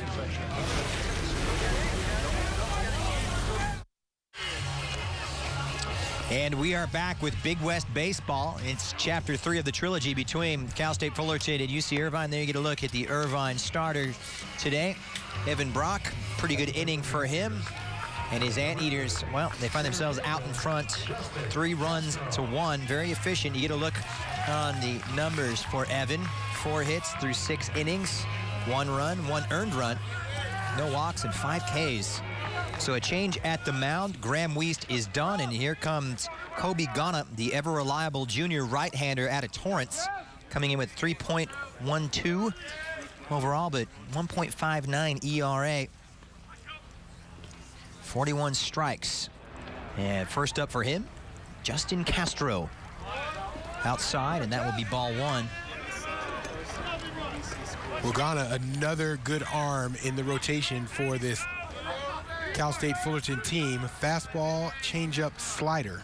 You have to throw that 2-seam fastball, have a little bit of run, a little bit of sink to it, and also a 4-seam fastball, which will be a little bit straighter, a little bit harder. Chopped over to second. Castro, despite the hard running, unable to beat it. So Duarte throws out to Velasquez. 2 pitches, 1 out for Kobe Ghana, coming in relief of Graham Weiss here at the bottom of the 6th. So Mikey Duarte, the second baseman, will come in and step up to the plate.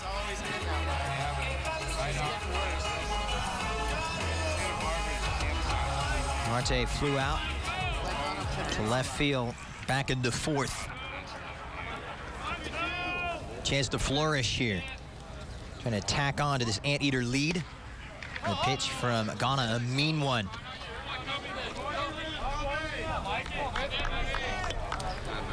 Ghana, another one of those St. John Bosco High School products. Big West honorable mention last year with 4 wins and just 1 loss and a couple of saves.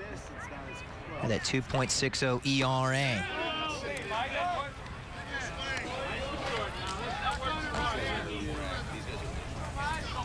Yeah, last year made 22 appearances, 6 of them start. So he was a reliever and also a midweek starter a year ago. This year, he's been obviously a reliever, but he's also served in the closer role on several occasions.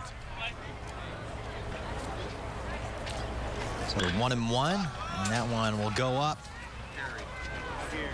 all the way to center field. Pretty routine there for Williamson. 2 up, 2 down for Ghana.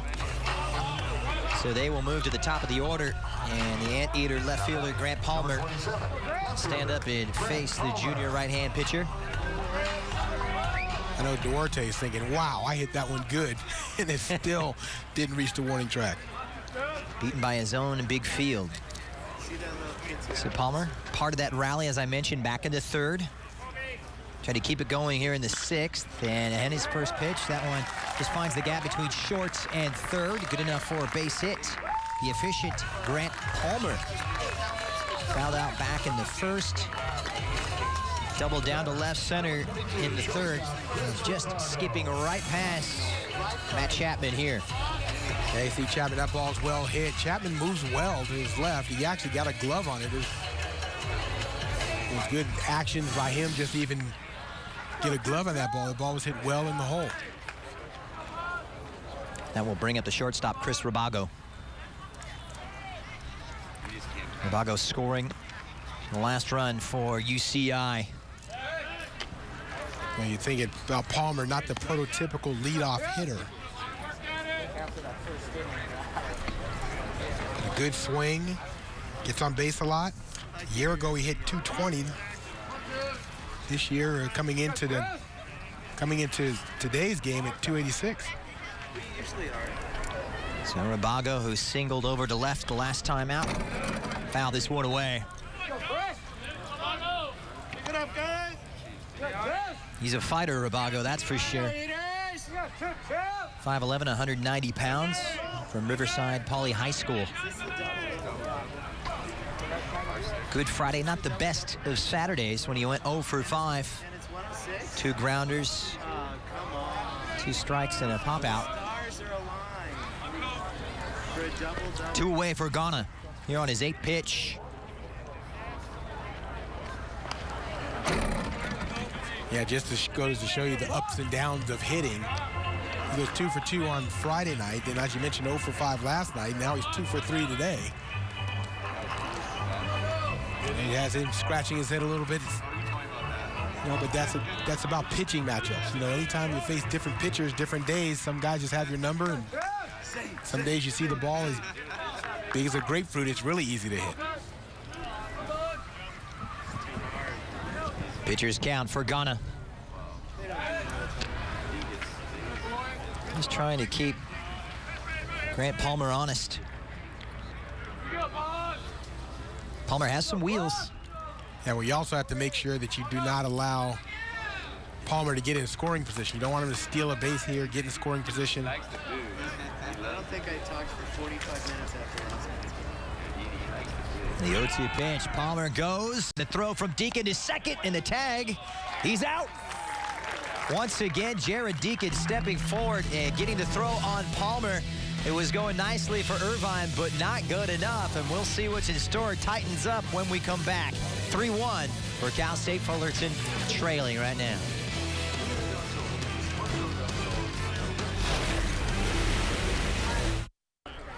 And we are back with Big West Baseball right here on Prime Ticket. Irvine trying to get their first win in 3 games. Evan Brock, some shaky moments, but boy, did he find the groove lately.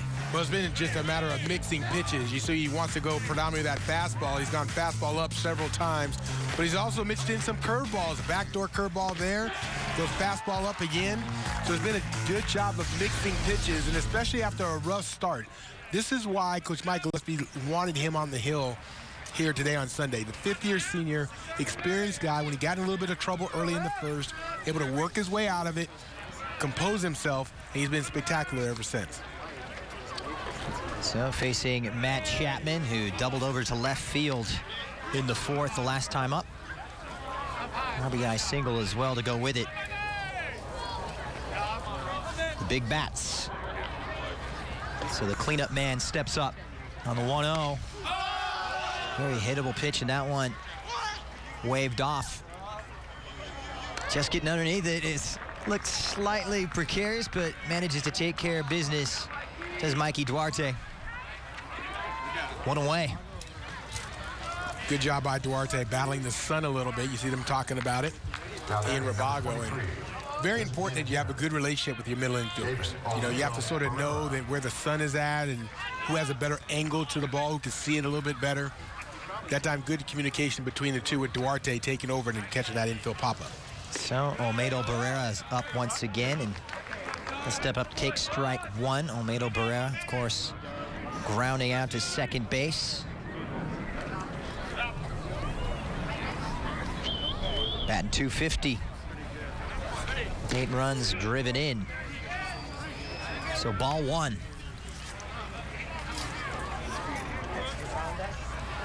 In today for Tanner Pigston. 0 for 3 last night. 2 for 3, however, on Friday.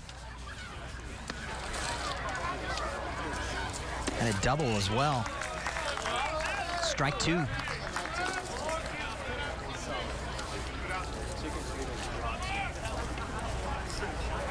Coming off some back problems is Olmedo Barrera.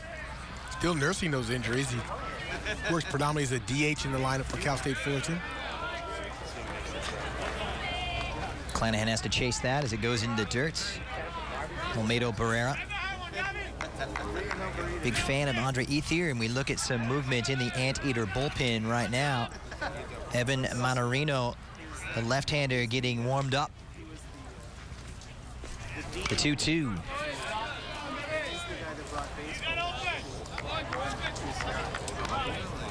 if you want to project and look to the future, I think that Almeida Barrera, watch him a year from now when he gets rid of some of these nagging injuries, really can just grow into understanding college baseball, become a much better and tougher out. I think that you're going to look forward. That's one guy you have to keep your eye on in the future. So he's safe. Funky throw.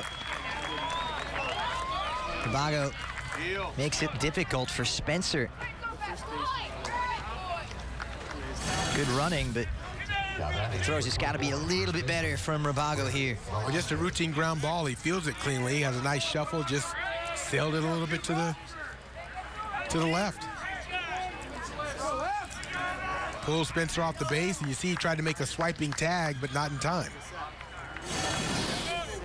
So Velasquez up. First baseman. Righty against righty. Really good call by Dwayne Finley on that, the first base umpire. That's a tough play for umpires to see. When the first baseman makes that swipe, of course, they're going to try to sell it after they do make that swipe, but he was in great position to see if that tag was not made.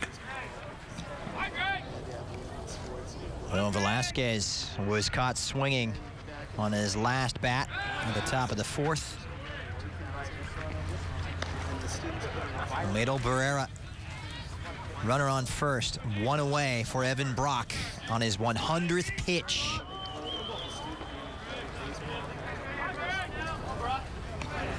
Pretty good day for him. Senior day, one of 4 honored before the first pitch, and that's going to hit the gap. Good enough for a base hit, so Velasquez does his job, and runners on first and second now. Fullerton back in business. Nice solid piece of hitting. And it's going to be the difficulty for Brock coming here down the stretch in these later innings, is now the hitters are getting a chance to see him for the 3rd time today. Well done by Velasquez. So up steps the junior left fielder Austin Deemer. Deemer lined out to short last time. He really wanted to bring it back. Trying to get it going. Such a great 2013. Things are coming around here in 2014. So we're going to have a talk at the Hill right now for UC Irvine. Maybe the end of the road now for Evan Brock. Danny Babona has made the trip. We saw Manarino getting warmed up.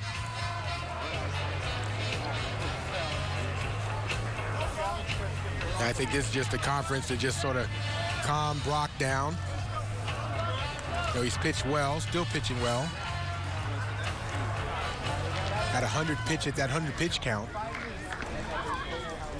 So Babona just trying to check in to make sure that his pitcher still feels good. Get an understanding and probably a little review of the scouting report with Deemer coming to the plate, and most importantly, what to expect from Cal State Fullerton with 1 out. Man on first and second. Yes, indeed. The Titans 1 for 5 and 1 RBI. And find themselves with runners in scoring position. So Brock moves past the century mark, facing Deemer. Strike 1. Really good first pitch strike there to Deemer. Crucial moment. Top of the 7th. Just 1 away for Brock, trying to see it out.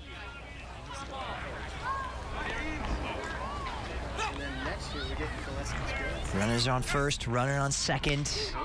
Deemer will pop one out into shallow left, and Palmer, well, he can't quite get there. So it's going to be runners advancing to second and third, and the bases load up. Well, surprisingly, and I guess probably because the wind is blowing out, they're playing Deemer pretty deep in left field. Number 31. And that ball went up in the high sky. Palmer had a long way to run to try to get it. See, watch this. This is a major league pop-up. This is high, but you see how deep that Palmer was starting from. He was probably just about maybe 10 feet away from the warning track. And we've talked about it. In this park, you got to make guys prove it. They got to hit the ball. Got to hit the ball to the warning track to beat me. So we saw Evan Monterino getting warmed up in the Anteater bullpen. We may see him. Looks as though we're going to see the change, so we'll step aside. New man on the hill when we come back.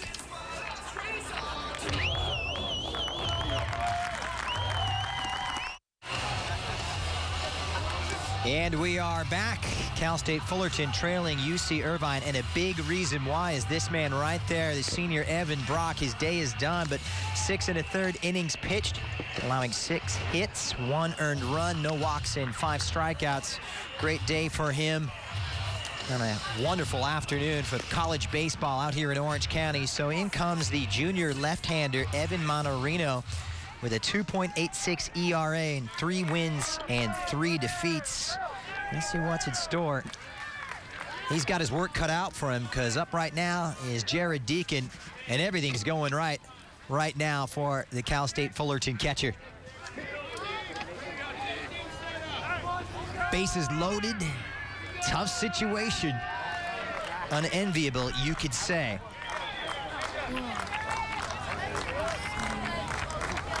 Monterino on the lefty.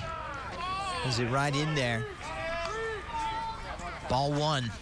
Well, Monterino, for a left-hander, very good velocity on the fastball. He'll run it into the high 80s. Fastball, curveball, change. You can see the numbers on the year, 2.86 ERA. He's been the midweek starter for most of the year for UCI. Show butt. They don't have to save him for a midweek starter because there is no midweek game coming up this next week for UCI, so that makes him available to pitch here on Sunday.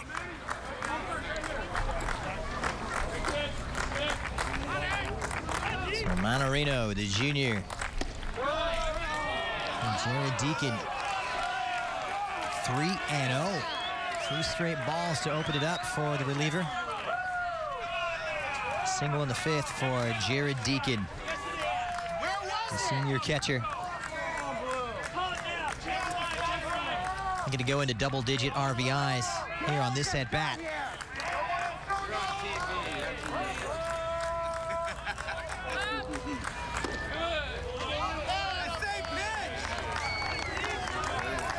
So 3-1.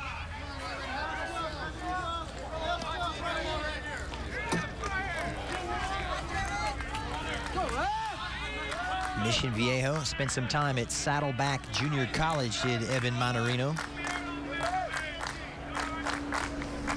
Lefty to the lefty, that one into shallow left, but caught nicely by Palmer. Runner, stay put.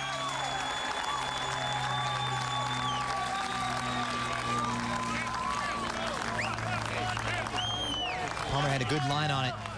Yeah, that ball was hit well by Deacon as well, just right at the left fielder. They had him played beautifully. He got the pitch he wanted. It was an elevated fastball. See him giving the scouting report to the on-deck batter. Bottom of the order. Williamson. Williamson, of course, if he gets a chance after Bryant, he's another lefty, so he's giving a little lefty scouting report. Duarte now up. He'll take strike 1. Duarte, of course, flying out to center field at the bottom of the 6th. Great opportunity for him. 2 away, however. Placement's critical. Good pitch on the outer half. Check that Taylor Bryant.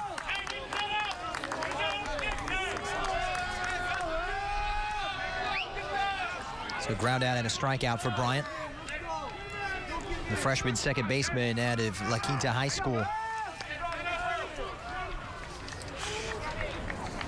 He's batting below 200, but he's really come around. Well, that's the one thing you're going to find when you're a freshman trying to go from high school baseball to the college level. I mean, just everything changes. The velocity, the location, the pitcher's ability, the command of their off-speed pitches. So it forces you to change as a hitter. That's transition. So Monterino gets him swinging. He does his job, and it was a sticky situation. Difficult, to say the least. Brock likes it. UCI like it. They've got it going here. Still up 3-1. It's ticking along, and we're back with more Big West College baseball from Orange County right after this.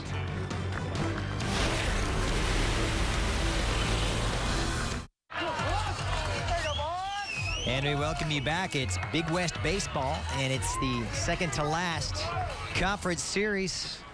Cal State Fullerton's already clinched it, but Evan Monterino coming in and doing his part as a reliever for UC Irvine, and they're in the driver's seat right now. So bottom of the 7th, Kobe Ghana on the hill, and he'll be facing Chris Rabago.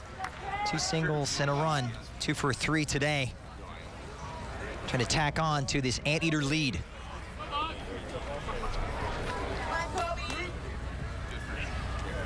The 0-1.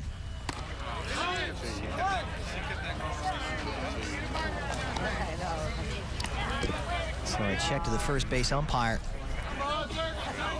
Ball 1. Ghana's pitches are so tough to pick up. Just watch his release point. If you're a hitter, he does a good job of hiding the ball, and then, of course, we talked about his fastballs up at that high 80s mark. Really tough to pick up for a hitter. Mbago singled over to left in the 5th. He shows bunt here. Second strike. To me, that's so important as a pitcher. The ability to hide the baseball, and when I say hide it, that means keep that front shoulder closed a little bit more, so the batter has to wait to the last moment to pick up the release point and the spin of the ball.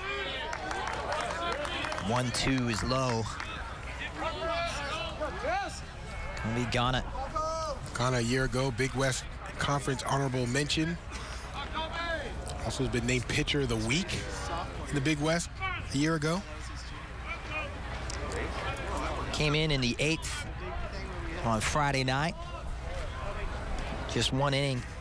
No hits allowed, however. This one hit over to second. So he's going to be out.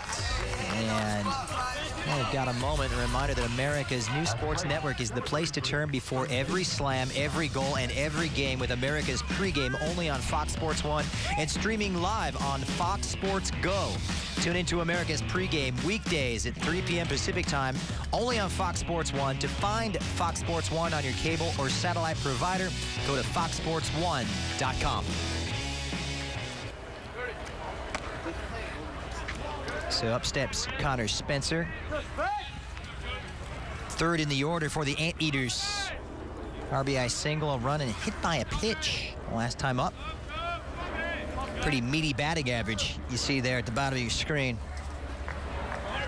So the 1-0 pitch from Ghana, the junior right-hander from Torrance. Fouled away.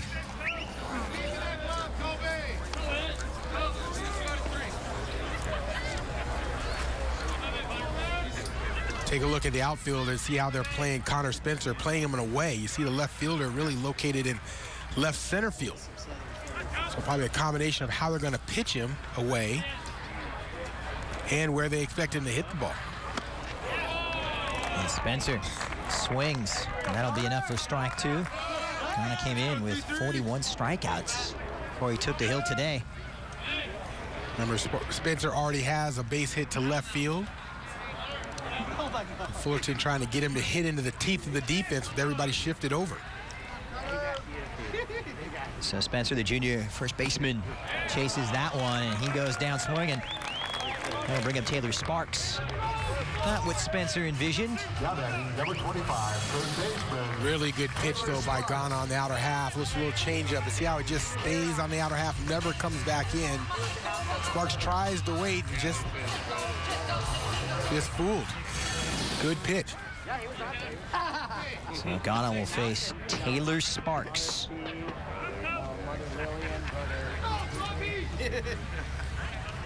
The junior third baseman, inside pitch, ball 1. Sparks, of course, reaching on the fielder's choice at the bottom of the 5th. Single in the 3rd as well. Nearly at 300 for the year. The 1-0 pitch now from Ghana. You know, it's senior day here at UCI, but a couple of these guys will have some decisions to make. Taylor Sparks being one of them. Connor Spencer expected to be top draft choices. At one point, Sparks was thought to be in the top 15 picks in the draft. We'll be interested to see how he fares after this season. The average is up there, but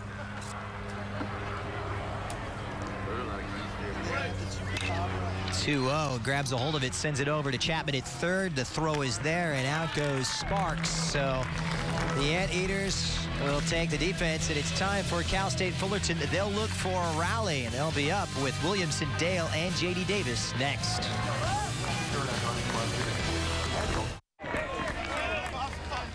It's a great spring May afternoon. Game 3 of a 3-game set in the Big West Conference.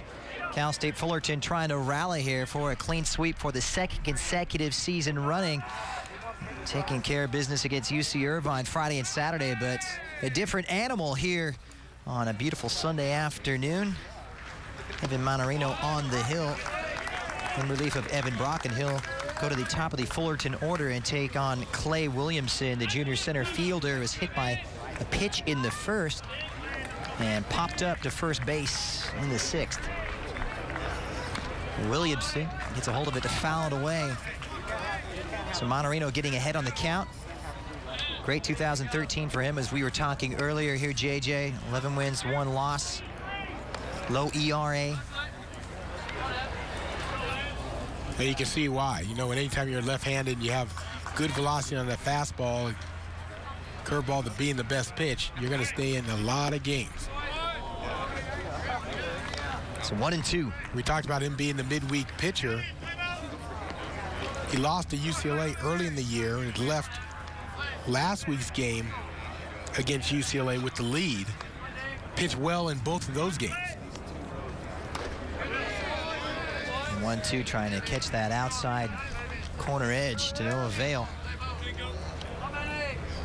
You know, Monterino comes out of Saddleback Junior College, where he was 11-1 there, and regarded as one of the top pitching prospects in junior college. That one will head out to left field. It's deep, and underneath it is Grant Palmer for the Anteaters. So out number 1, and that will bring up Keegan Dale.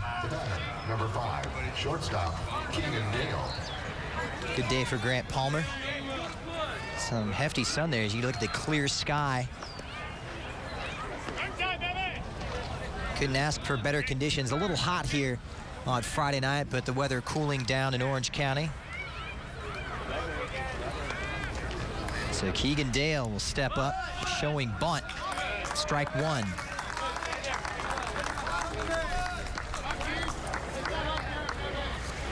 Dale, of course, struck out looking in the top of the 6th. Single and a run in the first. 1 for 3 today. And faring a little better than last night when he went 1 for 5, but that one was a big one. With that game-tying RBI to bring in Deacon. They need a rally, and they need it now.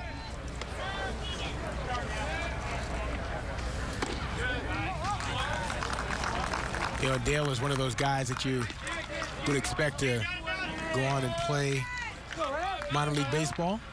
Shortstop, left-handed hitter. Always a valuable commodity. You bring an extra left-handed bat into the lineup. So Monterino with the 1-2 to the senior Keegan Dale. Lefty against lefty, that one in the dirt. Senior day here at Anteater Ballpark. Starter Evan Brock along with Jimmy Litchfield, another pitcher, Mitch Merton as well, and Andrew Morales all honored.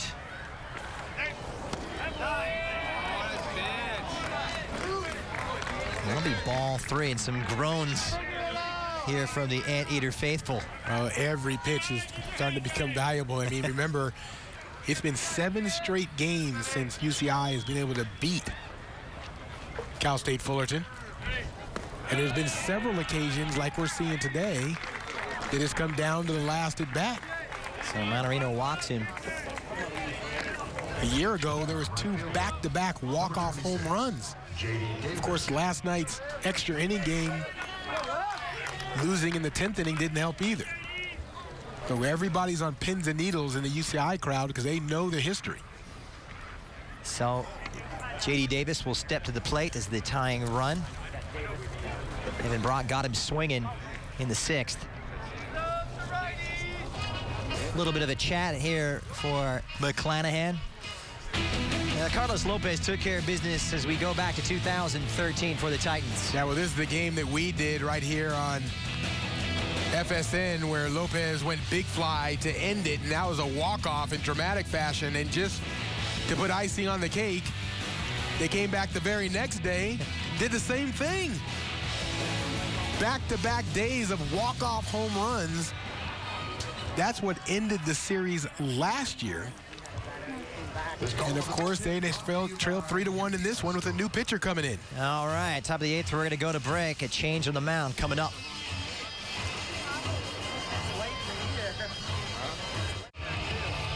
And we are back here at Anteater Ballpark in Orange County. UCI out in front 3-1. Evan Manorino, they came on in relief of Evan Brock. Short-lived time on the mound, so he'll be replaced by the usual closer here, Sam Moore, the junior right-hander. Came in for a couple of innings last night. You look at the numbers on him this season, pretty impressive stuff. And for more on Sam Moore, we send it down to Rashawn Haylock.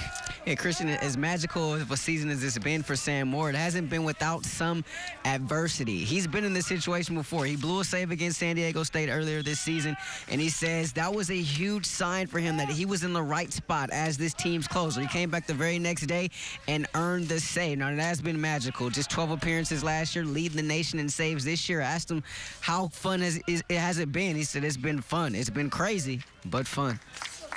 Yeah, he looked to enjoy himself here a little bit better than last night in those 2 innings, allowing 4 hits and 1 earned run. Came off and was replaced by Jimmy Litchfield. So the 1-0 pitch to Davis goes into left field. So runners at first and second. Davis, the junior, on base once again, making amends after striking out. Now, one thing UCI did last night against Sam Moore is make the proper adjustment.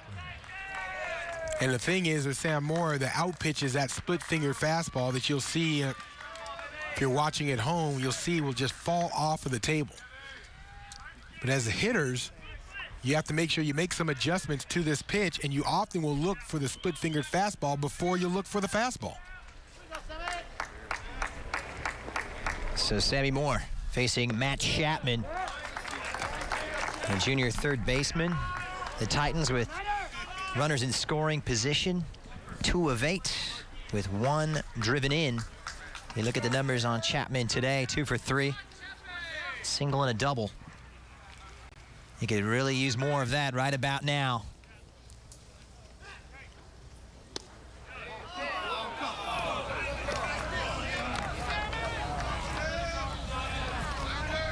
More groans from the Anteater faithful here.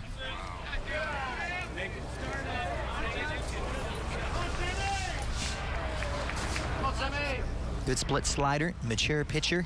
He's got some mean, nasty stuff. Way outside for ball 2. This is a tough spot here for Moore. He would prefer to throw the split-fingered here to Chapman. But he doesn't want to get behind and walk Chapman. That's the last thing you want to do is load the bases. The former Titan bat boy slaps this one right down the line. It is fair, and the runs will come in. Stand-up double for Chapman. So Fullerton claw one back. Chapman had to come up big, and he does it for the 3rd time today. Welcome to the game, Sam Moore. So runners at second and third, and here's how he did it. The 2-1 count, he sat on that split-fingered fastball. You see that he knew it was coming. He just sat back and waited for it. It was elevated, it was high, and he drove that ball into left field for a hit. So one out here, difficult for Moore. Runner on second as well, and third. Up comes Olmedo Borrera, who reached on an error the last time.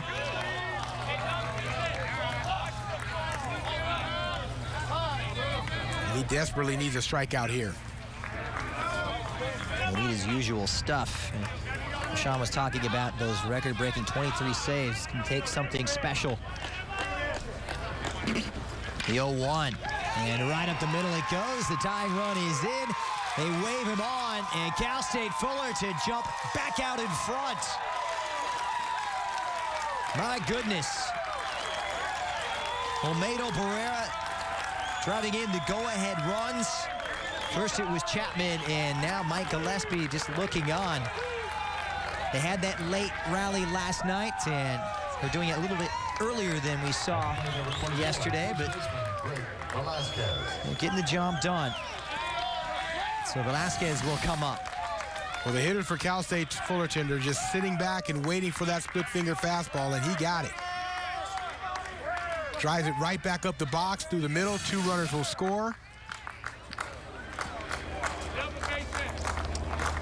So the senior first baseman Greg Velasquez, ball 1 to him.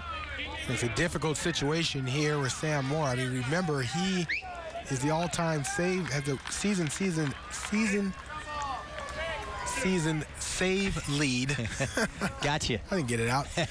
With 23 saves coming into the day. Big West record, by the way. 2-0. Currently 1 save behind David Berg from UCLA, who has 24. He set that mark last year in 2013 on the title run that UCLA made. The 2-0 pitch. And inside. So ball 3. He did inherit a very good situation here. More from Monterino, so we see more movement in the Anteater bullpen, and that's going to be Mitch Merton, who also threw for 2/3 of an inning last night. Big pitch here. Moore just catching the edge there for strike 1. So 3-1. Senior experience, and this is when it will be counted. One thing Cal State Fullerton has done when they faced Sam Moore is they've been very patient. They have not chased a lot of pitches out of the zone, and they've made him go deep in the count. Over to second, and the throw is there on the relay, and they turn it, and they turn it well. Well, they do concede the runs, but they get out on a double play, and the Anteaters will look to go back in front when in return. More dramatic Big West baseball coming up next with Munoz, McClanahan, and Paulino next. Big rally from Cal State Fullerton. Chapman at third base, a big part of that. And the Titans go out in front here. Things getting very interesting at the bottom of the 8th. Kobe Ghana on the hill now for Fullerton. Getting set to take on Jonathan Munoz. So 1-0. A single and a walk for Jonathan Munoz, the sophomore. 6'2", 215 pounds from Whittier. What a comeback this would be, and a familiar theme that I'm sure a lot of these Anteater fans are tired of seeing here. Well, it has been a long time, going back to 2012, when the last time that UCI has beat Cal State Fullerton. We talked about Mike Gillespie and the importance for him to make sure this team was ready to play. Well, they were definitely ready to play today, but they just cannot close out Cal State Fullerton. 9 hits for the Titans, 8 for Irvine. High and outside for Ghana. Gonna close it out. And unfortunately for Sam Moore, it's been back-to-back nights where he's come in with a save opportunity and not been able to close the door. The junior right-hander already with 4 saves.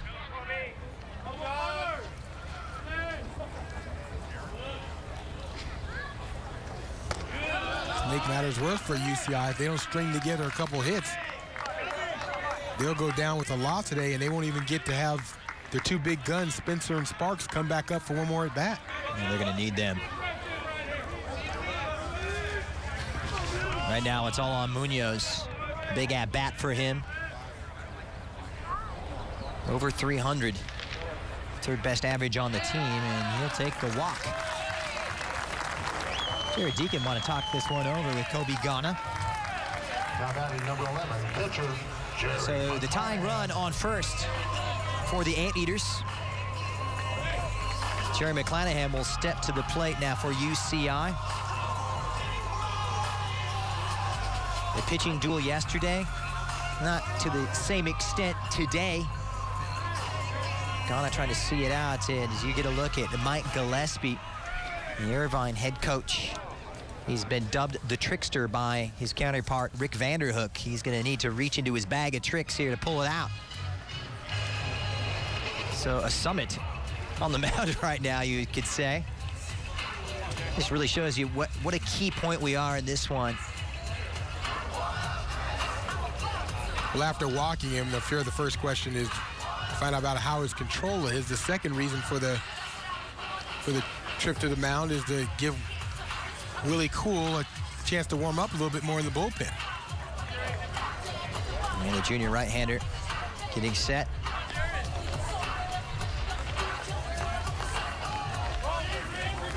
Couple of strikeouts against Cal Poly. Les Kuhl, we'll see if they'll need him. Bottom of the 8th right here. No outs for Kobe Ghana. Facing Jerry McClanahan, the redshirt junior. Upped his average over 300 with another sensational outing last night. Another reason for that trip to the mound is to make sure that Ghana understands the situation and the fact that this UC Irvine team likes to put runners in motion in situations like this.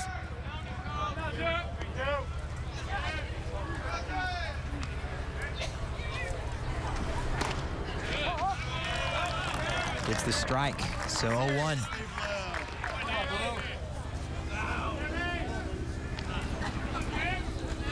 McClanahan walked the last time up.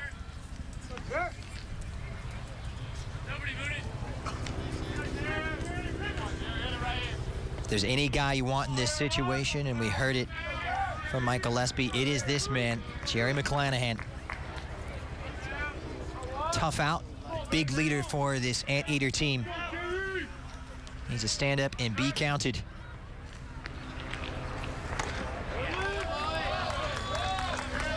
Really looking to the ump for that one, but ball one. 1-1 count now. McClanahan standing 6'2", 205 pounds.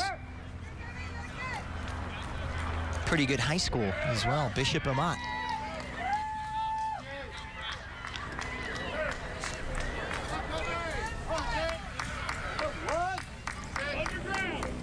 So when Fullerton needed a rally, they got it.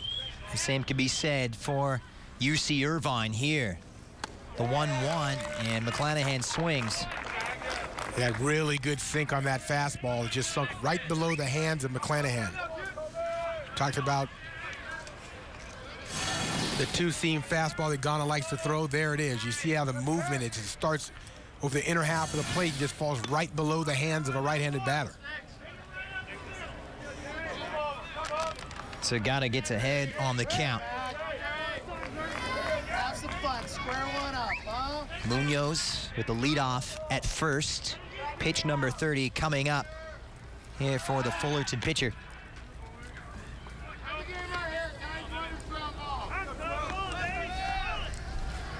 Feel the game slowing down because all the tense moments with every single pitch. 6'3", 225.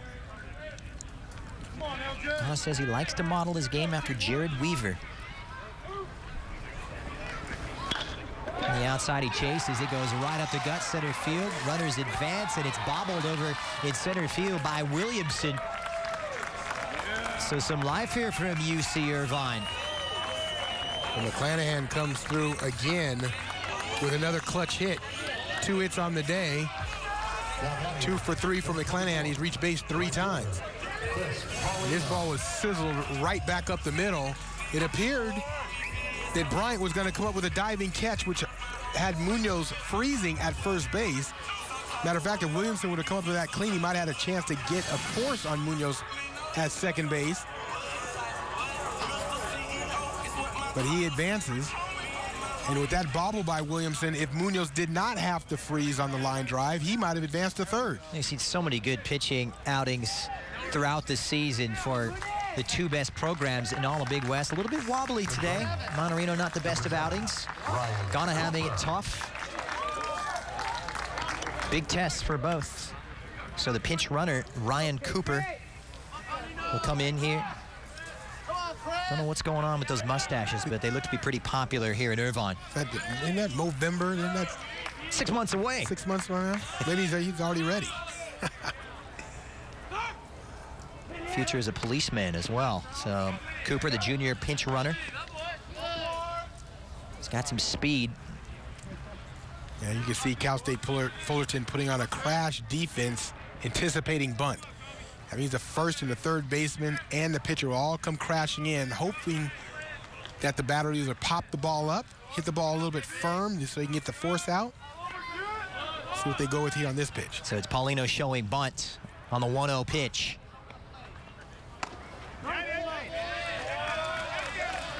Good discipline by Paulino. A lot of guys square to bunt. They just try to bunt any single pitch that's pitched. Well, you got to make sure the pitcher throws a strike.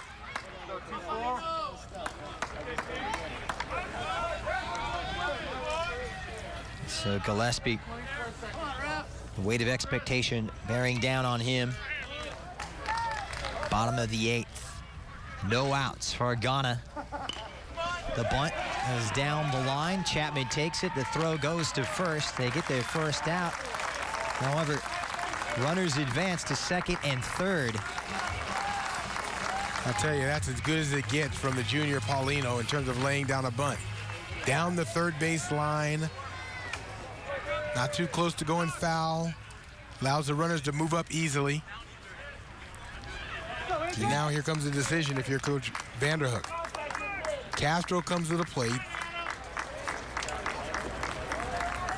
Actually, they're going to pinch hit. It's going to be Alcantara. So Alcantara will come to the plate. Pinch hit for Castro. Remember last night, he hit the ball firm. He had a chance to win the game, actually, become the hero. Hit the ball firm, a hard shot, one hopper at the first baseman. He's got some power, Alcantara, that's for sure.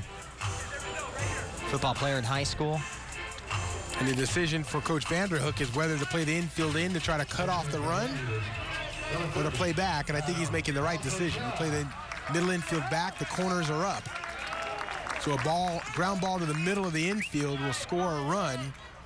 Anything to the corners, and you're going to have to hold up. He's left on base last night, Alcantara. And a swing here at his first pitch. Hal Fullerton could use a strikeout right now.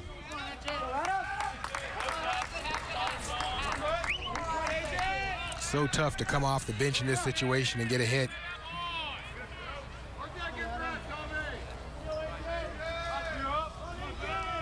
So Kobe Ghana trying to get himself out of a troublesome spot.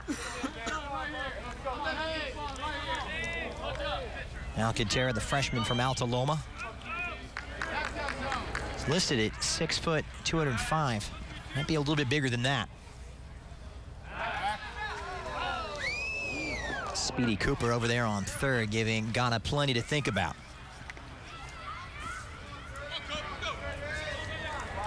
Irvine with runners in scoring position. 2 of 8. 2 driven in.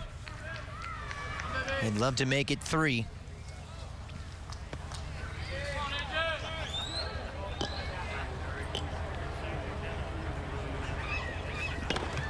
The 0-1, he'll swing for that. And they're calling catcher's interference. My goodness.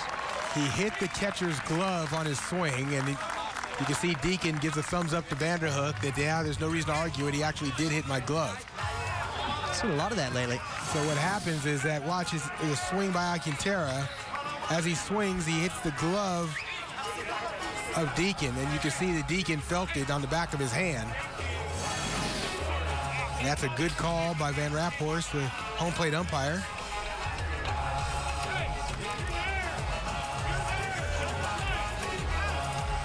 So UCI, coming up for them is Mikey Duarte. Interference there, bases loaded, one away for Kobe Ghana. It's a big moment for Duarte, getting the instructions from Mike Gillespie. So we'll see what's going on now for the sophomore second baseman.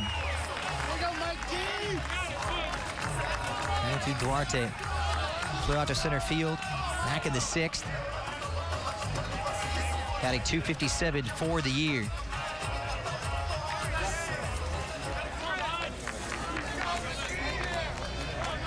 $19 hits on the season.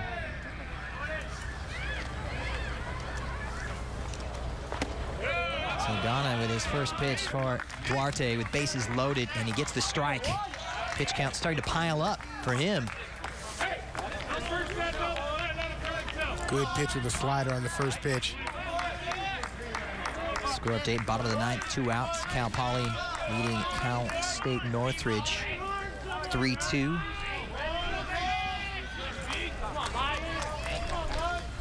Bases loaded for the Matadors in that one. Something to keep your eye on.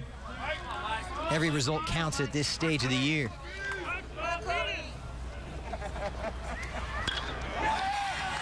Shallow right, but good enough for a catch. And J.D. Davis makes the snag to throw in. As you were. Well, Duarte hit the ball good, but once again, we saw that with Cal State Fullerton early in this game. A line drive right to the outfielder, that time to the right fielder. Davis was able to get that one in. You have no chance. Davis has an exceptional arm from right. Well, the good news is they go back to the top of the order. The Anteaters are Grant Palmer, who comes in. Singled to left last time he stepped up. Bases loaded for the sophomore left fielder. A chance to be the hero. Right down the pipe for strike one.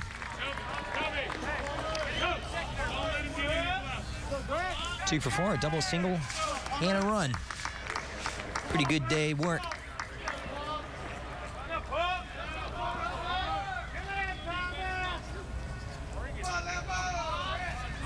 Seeking his 13th RBI. Ghana on the 0-1 pitch. He'll swing. It's a chopper over the head of Ghana. It goes to second, and the throw is there. He gets him. So bases loaded. They get out of hot water. Kobe Ghana left it in doubt, but make no doubt about it. Cal State Fullerton still hanging on, and things getting very interesting as we get set to head to the 9th. 4-3 to the Titans.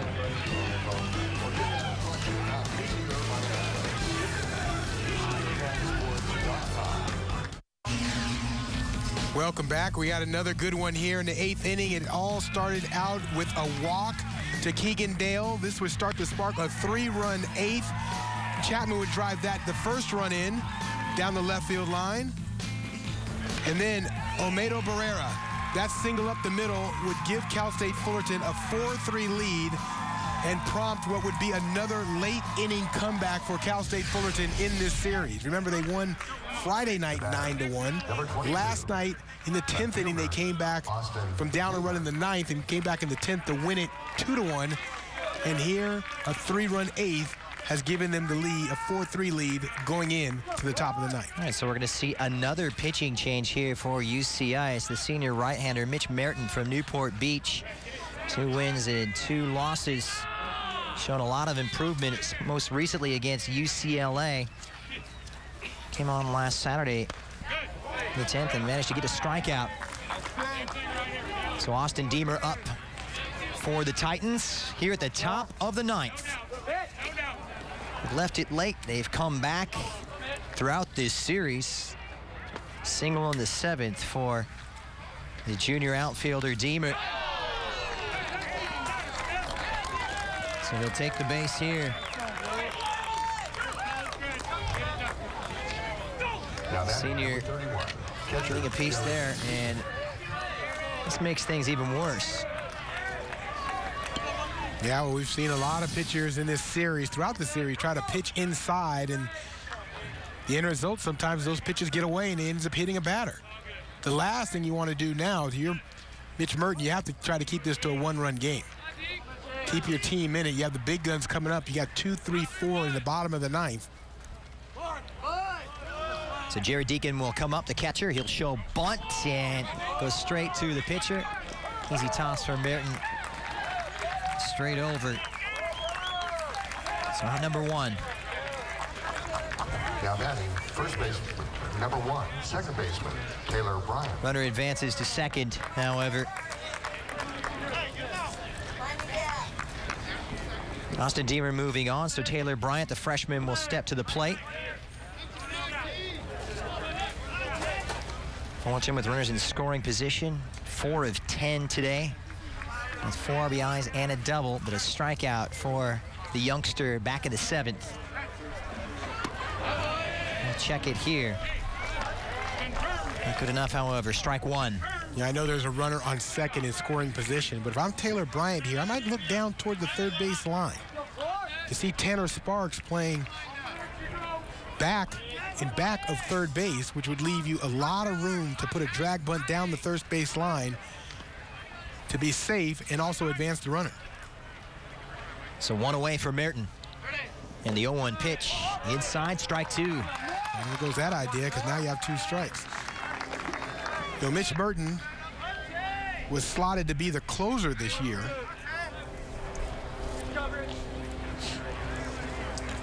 That changed because Moore came onto the scene.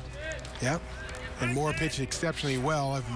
Merton missing a little bit of time early in the year. Moore pitching well, and it's gone on to rack up 23 saves in the meantime. A chance to become that closer here. 0-2 with the dirt. So 1-2. They've come from behind. They did it on Friday, the Titans. Down 1-0 in the third, but they had that rally in the fourth. 9-1 was the scoreline yesterday. They eke one out. Had that rally in the ninth, the 2-1 victory for the Titans. Now looking for their 8th consecutive win against their Orange County rivals. It's going to be strike 3. Taylor Bryant. Well done by Mitch Merton. Now batting, number 42, center fielder Clay Williamson. Good fastball away. Billy Van Raphorst rings him up, and if that name sounds familiar, our home plate umpire, Billy Van Raphorst, is the brother of Jeff Van Raphorst, who was a starting quarterback at Arizona State back in the MVP of the Rose Bowl in 1987. And he also has a brother, Mike Van Raphorst, who was Carson Palmer's backup at USC. All in the family. 0 for 3 today for Williamson at the top of the Titan order. There's Van Raphorst. He's been consistent behind the plate today. That's all you can ask. Cuts a big figure back there. Yeah, you wouldn't want to get caught in the, you wouldn't get caught in the hallway with him. Yeah, you'd be thinking twice about arguing that call. Fouled away for strike 1.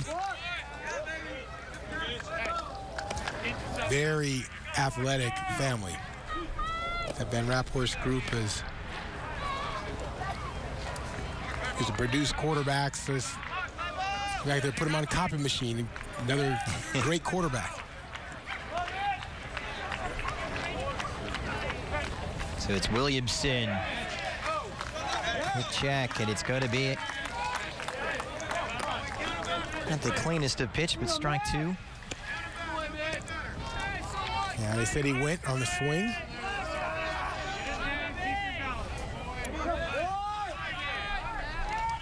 Merton has good action on that changeup.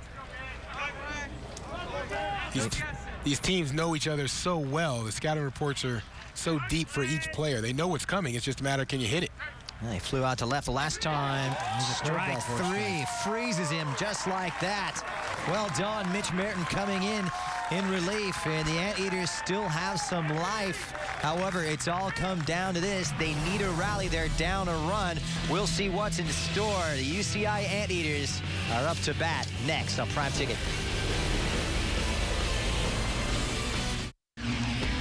The 8th inning was where it's at, and drama was really unfolding, JJ. Well, it started with the catcher's interference. They would load the bases. And then Duarte would hit this fly ball, which would be a sac fly, but it wasn't quite deep enough. As you see, the arm by J.D. Davis doesn't allow the run to get in. And then this bouncer up the middle, Grant Palmer, would ground out to end the inning, and UCI would lose a golden opportunity. Bases loaded, 1 out, and unable to get a run in, and that is the difference in this game. Been nip and tuck. One-run games have really been what it's all about. Cal State Fullerton, 24 most in the USA Division I here in the entire country, 11-13. We look at J.D. Davis, who came in and closed things out last night, 2-3, an ERA of 3.12 with 20 strikeouts. He was impressive, showing a lot of power on the hill last night. He'll be facing shortstop Chris Rabago.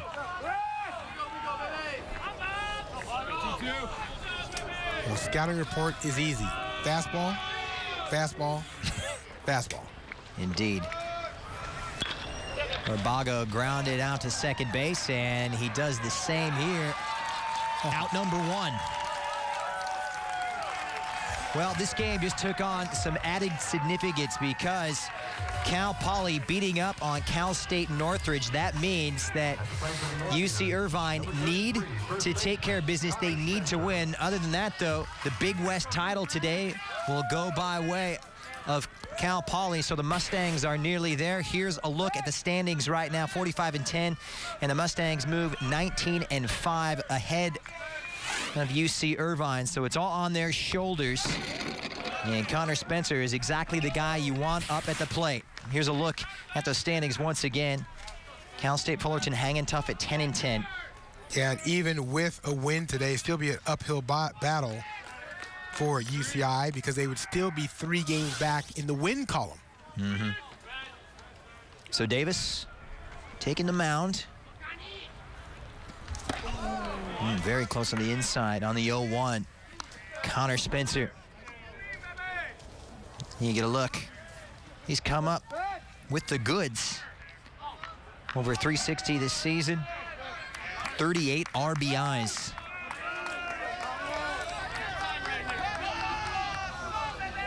Struck out at the bottom of the 7th, however. 1-1. And he'll send it over to short. Well, it was a high throw. So Keegan Dale with the high throw. Velasquez had to jump. Good running from Spencer. Staying alive is what it's all about at this point. Well, less than they're all young hitters. This is why you hustle down the first base line. To throw a little high, it pulls Velasquez off the bag for just a second or two, but in that second or two, Spencer is able to get there and put the tying run on first base with one of the best hitters in the league coming to the plate. Yep, Taylor Sparks. Now this will be a great matchup because Sparks is a fastball hitter. Yeah, that Davis, fastball pitcher. Yeah, that RBI back in the 3rd. Grounded out to 3rd in the 7th. 1 away for Davis. Cranks that thing up there at 90 miles an hour. You're not going to see anything slower than that right now. Make no bones about it. You know it's coming. It still doesn't make it any easier to hit. The question is, can Sparks shorten his swing enough to get to that 90-mile-an-hour fastball?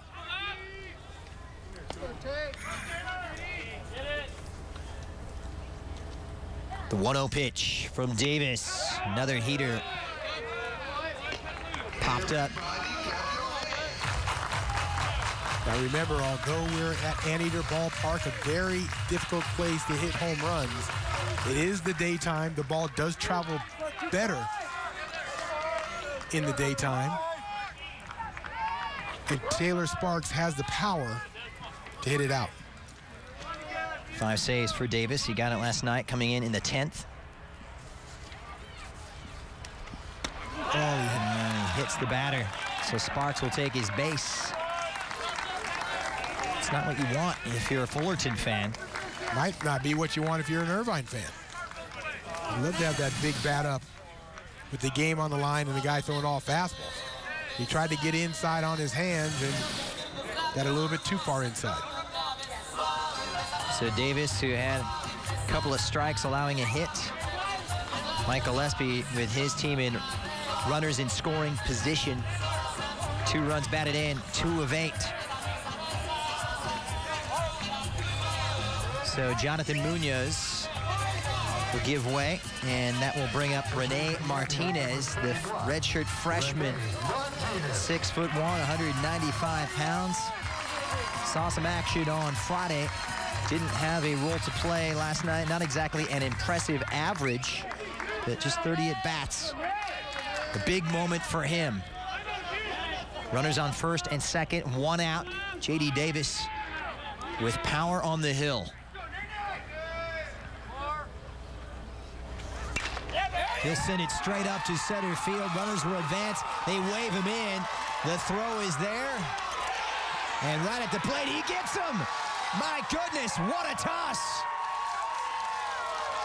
Umpire makes the call. Cal State Fullerton get the out at home plate. Wow. They got the hit they wanted from Martinez.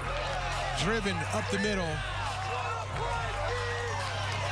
And it's Spencer coming around, and this is a great throw by Williamson. Right on the money, do or die, and he delivers a strike. And watch Deacon act like the ball's not coming, and then last minute put the tag on. He ran through the stop sign from the third base coach, but what a throw from Williamson. He sure did. Costly. So Fullerton hanging on. Big time play. And the defending champs are standing up when it's needed to be counted. So Evan Casalato pitch hitting now for Irvine. Pinch running, rather. And that's a huge mistake by Spencer running through that stop sign. A little over exuberant. Well, you know what they're thinking. If you get the man on third with less than 2 outs, and look who's up at the plate. You know, the coaches are thinking about this. It's McClanahan. He's 2 for 3 on the day. He's been one of the most clutch hitters, if not the most clutch hitter in tough situations this entire season. This is the guy you want up with man on third base less than 2 outs. Exactly. Davis to McClanahan. Gets him swinging on the fastball. 0-2. They are 1 strike away from completing the sweep.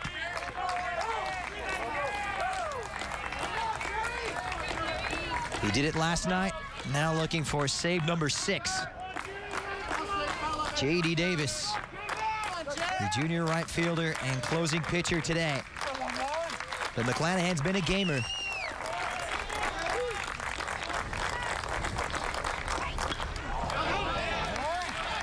Fouled away, and he's still alive at the plate. Well, we went extra innings last night. Hold the phone. We could be heading to extra innings as well. Just a matter if McClanahan can get that bat through and barrel up this fastball. He knows he's going to get 90 plus here. He singled up the middle in the 8th. The 0-2 pitch. Looking nice for Davis. That one outside, so ball 1.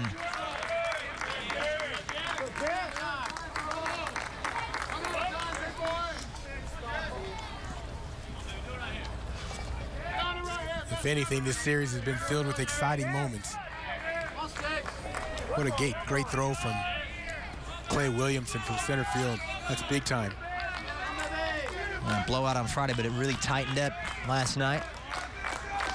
Up and down today, but what a game. What a throw.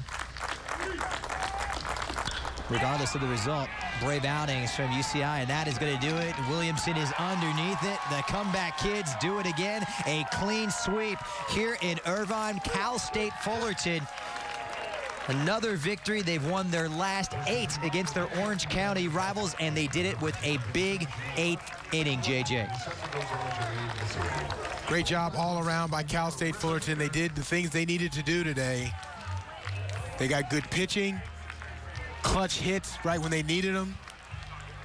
Excellent defensive play from Williamson at the end to throw out the runner at home. That's off to Coach Vanderhook. He really has this team playing well here at the end of the season.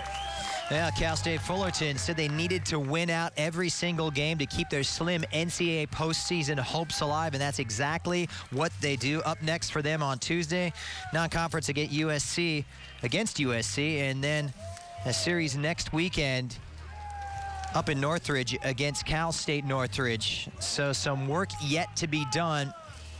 UCI, we're looking good in the 8th, but Matt Chapman stepping front and center here for the Titans.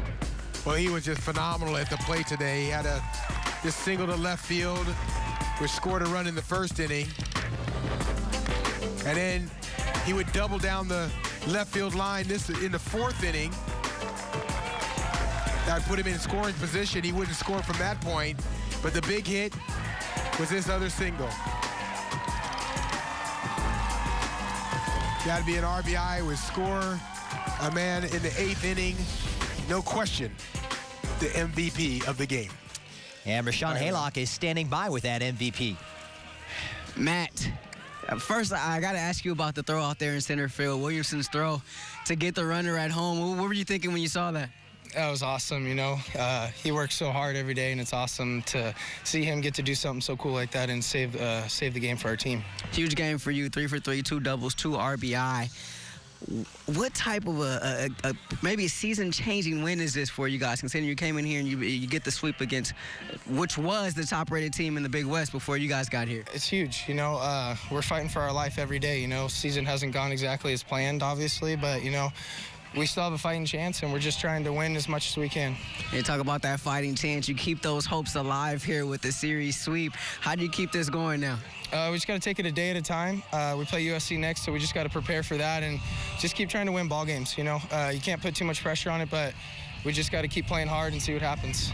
Former ball boy for Cal State Fullerton. Matt, thanks for stopping. No problem. Thanks for having me. Christian? All right, thanks, Rashad. Great moments for Chappie. They delivered the goods. They were down 2 runs, but a big 8th inning. Let's take a look at the Big West and how it stacks up. Well, by way of the Irvine defeats, congratulations to the Mustangs of Cal Poly. They will be crowned the Big West champions here in 2014. They'll be heading to the NCAA postseason, JJ. Yeah, Cal Poly has a great year. They swing the bat extremely well. You see only 10 losses on the year. And UC Irvine, well, this is a bit of a meltdown here at the end. They've lost 5 games, 5 out of the last 6, 5 games in a row. So 5 games in conference in a row. They were 15-1 at one point, dominating the Big West. Unfortunately, they will fall to 2nd place and really have to look in their rearview mirror because Long Beach State is coming up next. Yeah, UC Riverside at 11-9. Cal State Fullerton, the 4-time defending champs, are hanging tough. They showed what a championship mentality can do as they grind out 3 straight victories at their arch rivals. The final score tonight here at Anteater Ballpark. UC Irvine losing out 4-3 to Cal State Fullerton. It was a lot of fun. On behalf of Rashawn Haylock and John Jackson, my name is Christian Miles saying so long from Orange County.